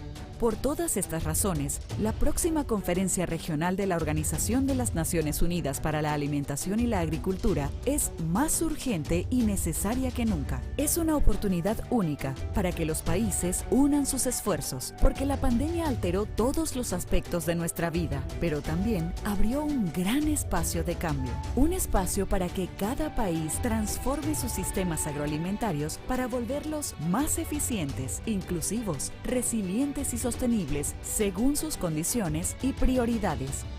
Un espacio para transitar hacia una mejor producción, una mejor nutrición, un mejor medio ambiente y una vida mejor sin dejar a nadie atrás. Del 28 de marzo al 1 de abril de 2022, en Quito, Ecuador, la Conferencia Regional de la FAO será la ocasión de aprovechar esta oportunidad de cambio.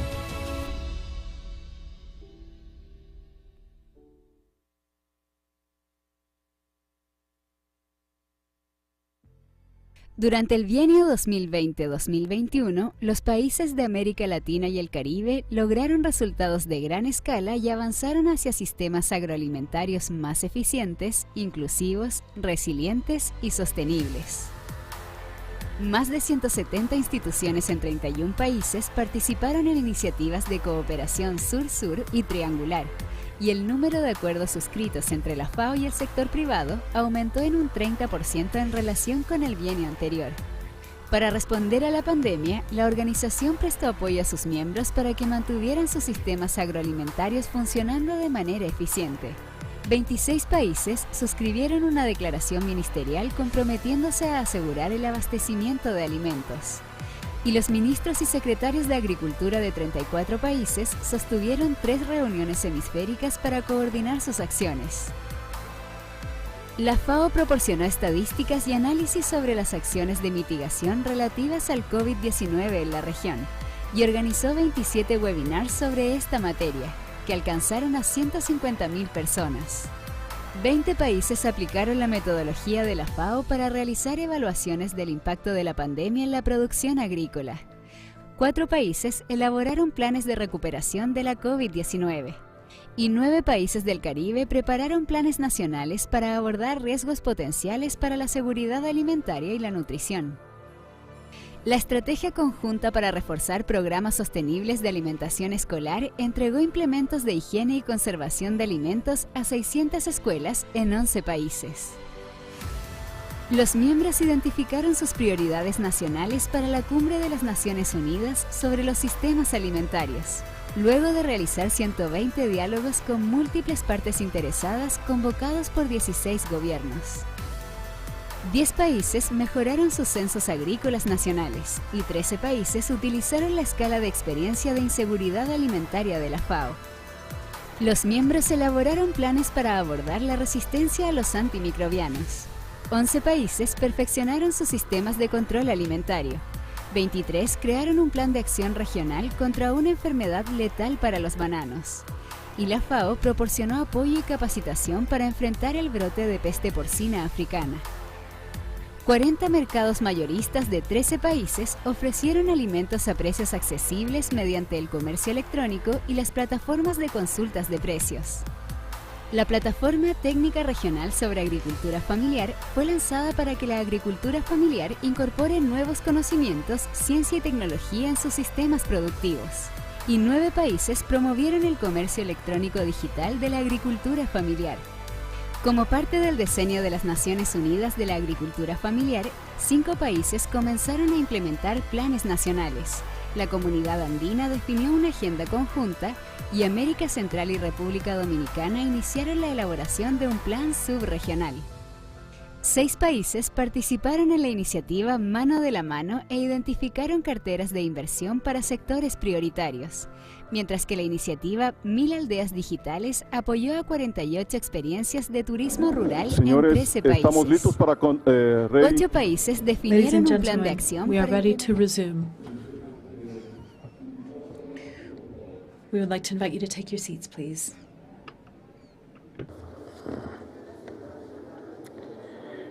Nos corresponde ahora la We will now tackle the adoption of the report of the regional conference. This morning, the delegates were sent the text of the report for their consideration in all 3 languages. Secretary, you have the floor. I wanted to tell you that the text that you received this morning at 8 has been complemented with the information from the regional technical commissions, which was approved here, the recommendations, that is, as well as the information on the next regional conference, Guyana, which will be held in Guyana. We had to translate this into the respective languages, and it has now been sent to the email addresses of the delegations. You should now have the reports in English, French, and Spanish on the virtual platform of the regional conference, which is currently being updated. Please note that the delegations' email addresses should have received these reports in all 3 languages. Thank you. Before we begin the adoption process, I'd like to give the floor to Ambassador Mario Jimenez Talavera, rapporteur of the regional conference, who will address a few aspects of the draft report and its structure. You have the floor. Thank you, Chair. Good morning, all delegations, ministers. Today, we will bring to a close 4 days of intense deliberations where we have analyzed the agriculture and production sector of our region, Latin America and the Caribbean, at a time when this region of ours is facing many challenges. Delegates, you have a draft final report which is divided into 5 parts. Preliminary matters,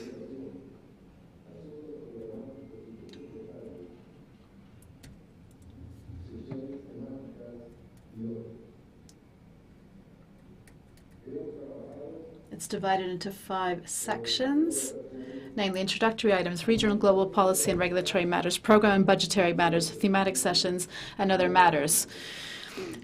We have held dialogue around the chair's summaries, trying to seek consensus and to stick to the time frame of the conference, trying to ensure that all the delegations have the draft reports in their respective languages in time for their consideration so that we can then proceed to adopt the report today on time. I would like to thank all the delegations who supported me in this task, both in person and virtually. And I would also like to thank the Secretariat. Thank you for your input.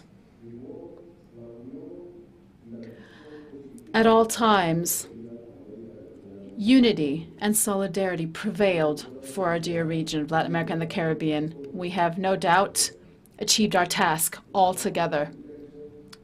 It has been intense, and we have no doubt that the outcome reflects an agreement on the part of all parties. I would therefore, Chairperson, like to ask that we propose to the plenary the en bloc approval of the draft report. Thank you. Gracias. Thank you, Mr. Rapporteur. Bearing in mind that the chair's summaries have been discussed in plenary and have been included in the draft report, and the fact that the draft report was complemented by the work of the group of the rapporteur and those delegations that supported him, and that we had the opportunity to review and amend the report, I propose that this report, in line with the suggestion of the rapporteur, be approved en bloc by acclamation.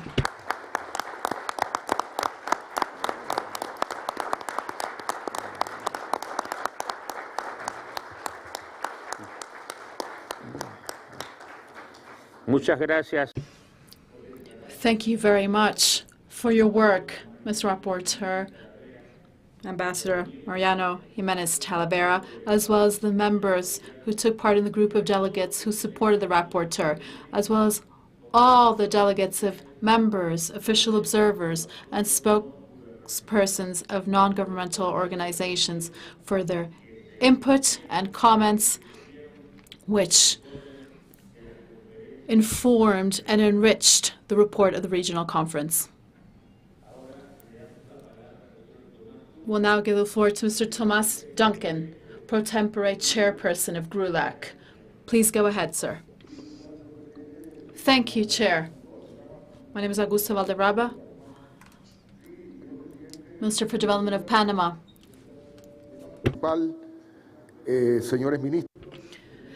Thank you, Chairperson. Ministers, members of the podium, in our qualities pro tempore chairs of GRULAC, we would again like to thank Ecuador, host country of our regional conference, for all its efforts and the excellent conduction and organization of this regional conference of such an important event for our region. There is an echo. We would also like to thank the entire FAO team and acknowledge the work of our drafting committee, and in particular, Rapporteur, the Ambassador of Honduras, Mariano Jimenez.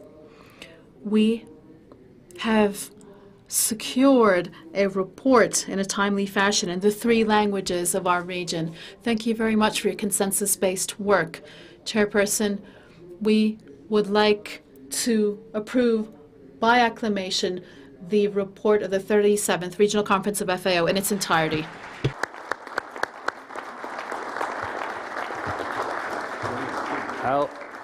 Ahora le cedo la palabra. I will now give the floor to Argentina. You have the floor. Chairman.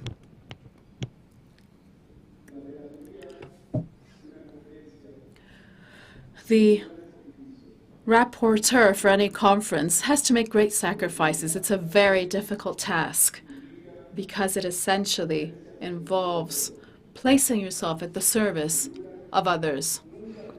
GRULAC never for a minute doubted the support for the nomination of Ambassador Mariano Jimenez Talavera for this position, because we all know him as a professional in his personal capacity. We all know how patient he is and his ability to forge consensus, and to know that often in our debates, things happen which he has, thanks to his skills, been able to navigate and achieve the necessary consensus. It is a source of pride for Honduras and all of GRULAC to have had Mariano as rapporteur of this regional conference. Please also allow me to acknowledge the work done by the members of the drafting committee and secretariat. I would particularly like to stress the work done by those colleagues who had to work until late at night or early in the morning in Rome, because clearly this hybrid system has generated a complex situation whereby colleagues had to work almost all day long without having slept until 2 or 3 in the morning, which is not necessarily the best climate for us all to calmly face the necessary negotiations. Thanks to Mariano's leadership, Mariano Jimenez Talavera, this was made possible, without a doubt. So I publicly wanted to recognize his work in front of all of you. Thank you, Chair. Les ruego hacer una pausa. I would like to call for a break and ask you all to stay here in the room, given that the Director General is about to join this session. Thank you.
Ok.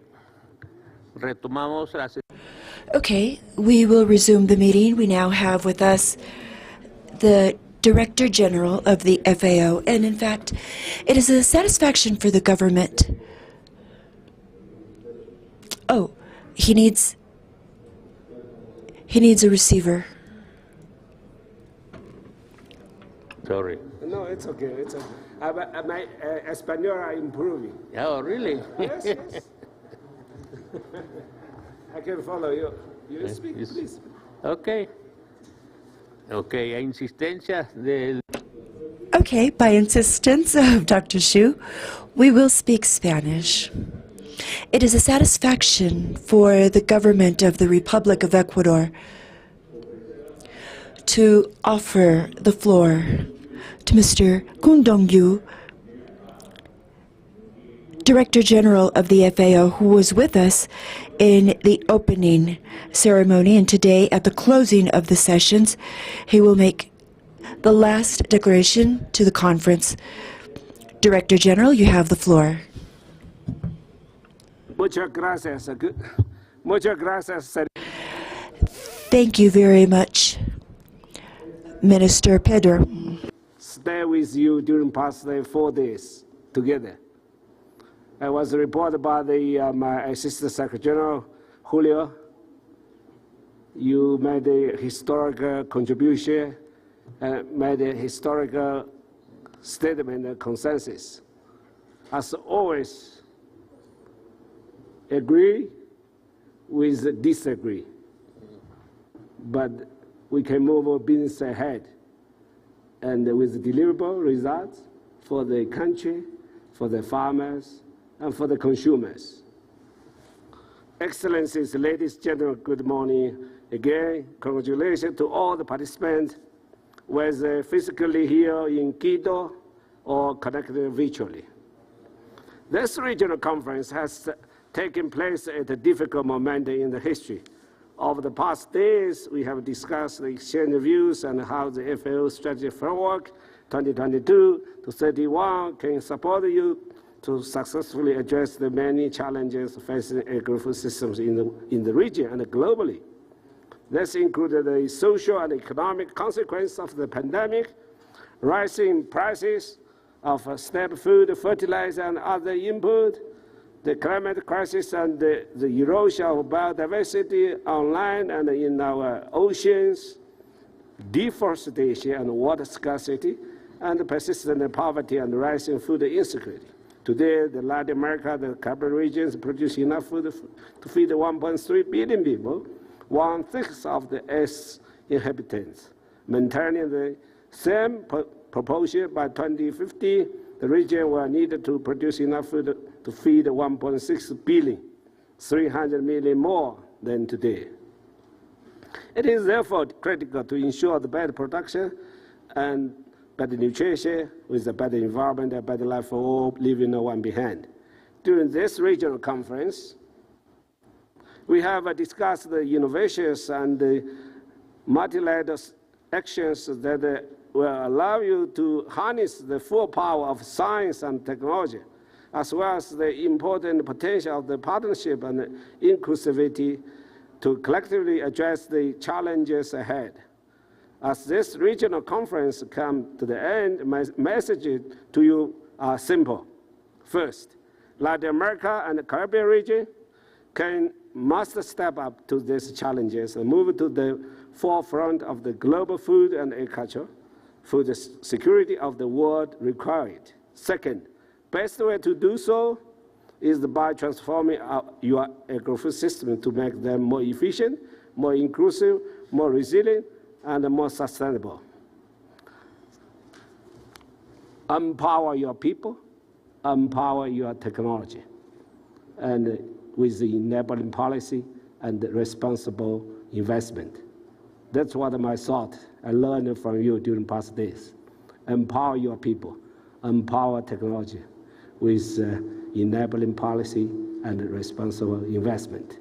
So let's work together. Dear friends, we have laid out your regional roadmap to achieve this transformation through the 3 regional priorities you have endorsed. This regional priority are the routes that will plan the FAO strategic framework 2022-31 firmly in the fertile soil of this region.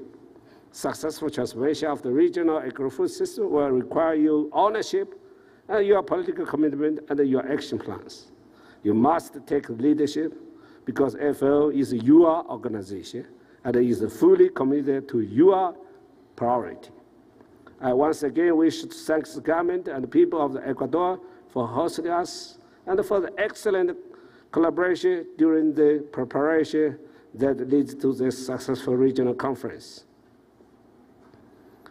I think all the activities and meetings, events arranged by the host country, from the president, vice president, ministers here, and all the assistants, and even hotel managers and the staff. I really appreciate all your contributions and your hospitality and arrangement, because without your detailed and cared arrangement, we couldn't have those so successful regional conference and make the Ecuador famous more in FAO family. So let us give the big applause to the minister on behalf of the Ecuador government and the people, and also to the staff of the hotel.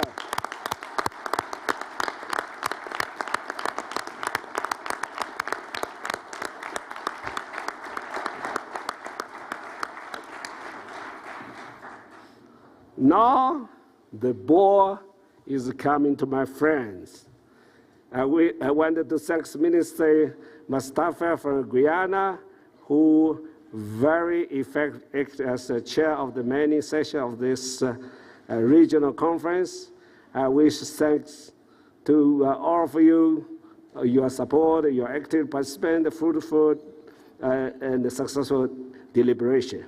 And for the coming together, one regional and one FAO, let us continue to work together in an efficient, effective way and a coherent manner to achieve the extraordinary results.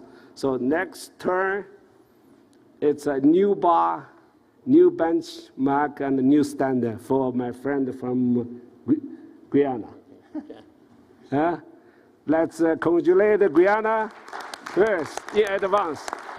Thank you very much.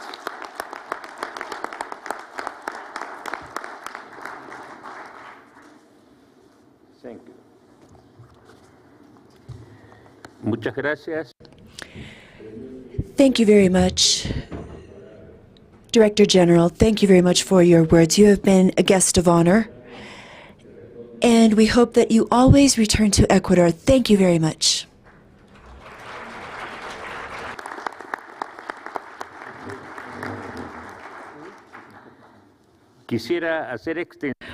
I would like to express my gratitude to the Presidency of the Republic of Ecuador, and more specifically to the President, Honorable President Guillermo Lasso Mendoza, for his support and permanent support for the fulfillment of the regional FAO Conference for Latin America and the Caribbean. The Vice President of the Republic of Ecuador, Dr. Borrero, who has accompanied us at the beginning of the work of the session, and who now, in a very cordial way, accompanies us from his office. The Ministry of Foreign Affairs of Ecuador for its intermediation and constant support, both in the aspects of coordination as well as in his interventions during the sessions of the conference. My peers, ministers, who were during specific moments accompanying the conference and offering support to our delegation. To the whole team of the Ministry of Agriculture and Livestock, that in a very active and professional way became involved in the organization of this regional conference. I also want to thank the team of the conference's secretariat provided by the FAO under the conduction of Jorge Mesa, Secretary of the Regional Conference, and very especially the regional representative of the FAO for Latin America and the Caribbean, Mr. Julio Verdeguer, and the FAO representative in Ecuador, Mr. Agustin Zimmerman, for his close and constant support, and in general, the whole FAO team for its accompaniment throughout the planning and fulfillment of this regional conference. The support team in the rooms, security and biosecurity personnel, the interpretation and translation team in general, and everyone that was in charge of the logistics of the meeting, the official observers and spokespersons of the non-government organizations that accompanied us with their comments, with their support, that enriched our deliberations throughout the conference. The rapporteur, Mr. Mariano Jimenez Talavera, for his arduous and successful work in the preparation of the report of this conference. And in the same way, to all the members of the group of delegates that supported him for their intensive work and long hours dedicated to the preparation of this report. To the members of the delegations of the member states, many of them my peers in similar responsibilities in their corresponding countries, for having taken the time to visit us in Ecuador. And in spite of your very, very busy agendas, you've been here to exchange information and opinions on very important matters for the region in the field of agriculture and foodstuffs. To the official observers, the spokespersons of NGO actors that shared their ideas, opinions, concerns, and desires, enriching our discussions. Thank you very much to all of you.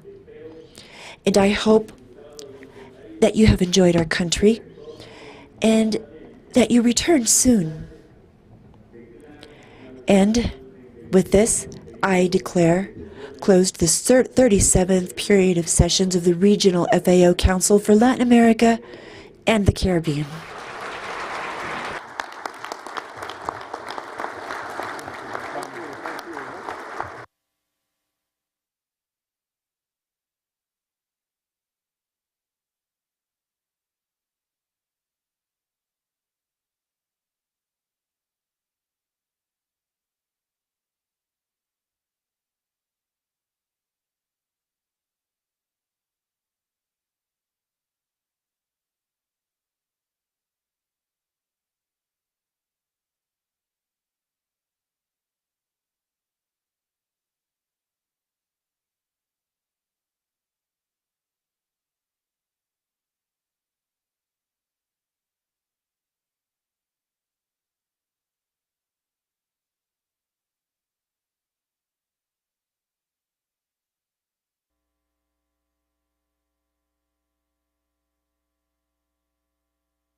Would you remain the 1 minute? Because I come back from the office, but I prepare a special gift for the minister.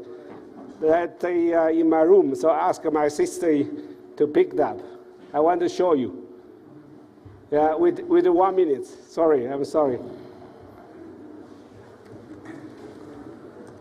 Aprovecho para... I take advantage of this opportunity to inform all of you that we have had 34,000 followers of this regional conference through social media and on streaming on the official FAO website. 34,000 people followed this regional conference.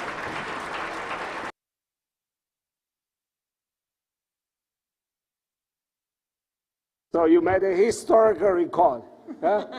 That's also hybrid, virtual, digital world. Used to be only about 100 participants from ministries, but now all the society are watching what we are doing here. That's also transparency. Yeah? We need a transparent FAO. We need a transparent regional conference. We need a transparent governance of the FAO. So the ICC, he is from Europe. He always asks me to transparency. Now everyone should be three-dimensional transparency, including himself. Because what he said today, and all of us knows what he have said. But before, only the people in the room listening what he said. Okay? It's different. It's a big challenge for us. Un minuto que llegue el regalo. Yeah. Please bear with us. We are waiting for the gift.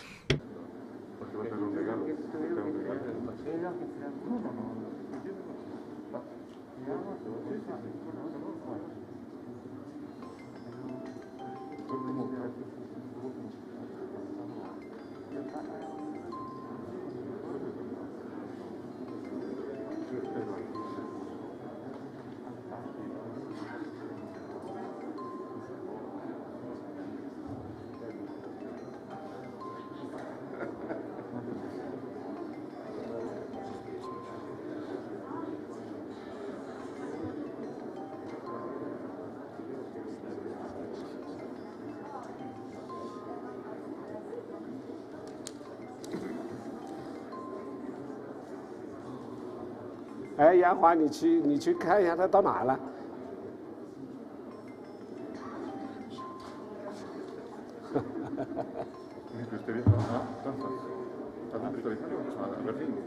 ？Sí.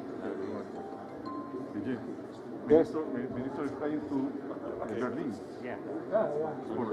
On Sunday. Yeah, because we have a very huge meeting For the food show, food exhibition.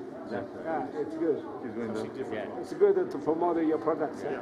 I need to give some backup to the American banana growers. Yeah. To convince them to buy more. Yeah.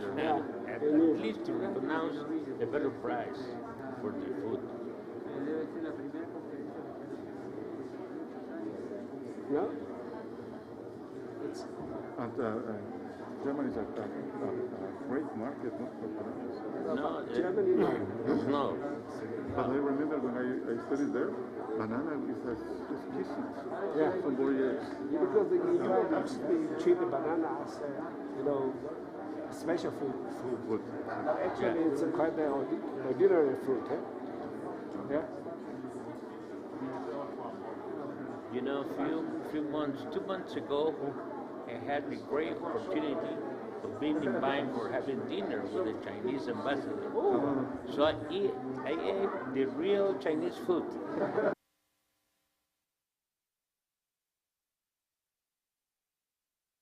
Peruano food? Peruano. Some Chinese food also. Yeah. Wow. The fish also very good. And also crispy pork.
Para avanzar hacia un futuro sin pobreza, hambre ni desigualdades en América Latina y el Caribe, necesitamos una gran transformación.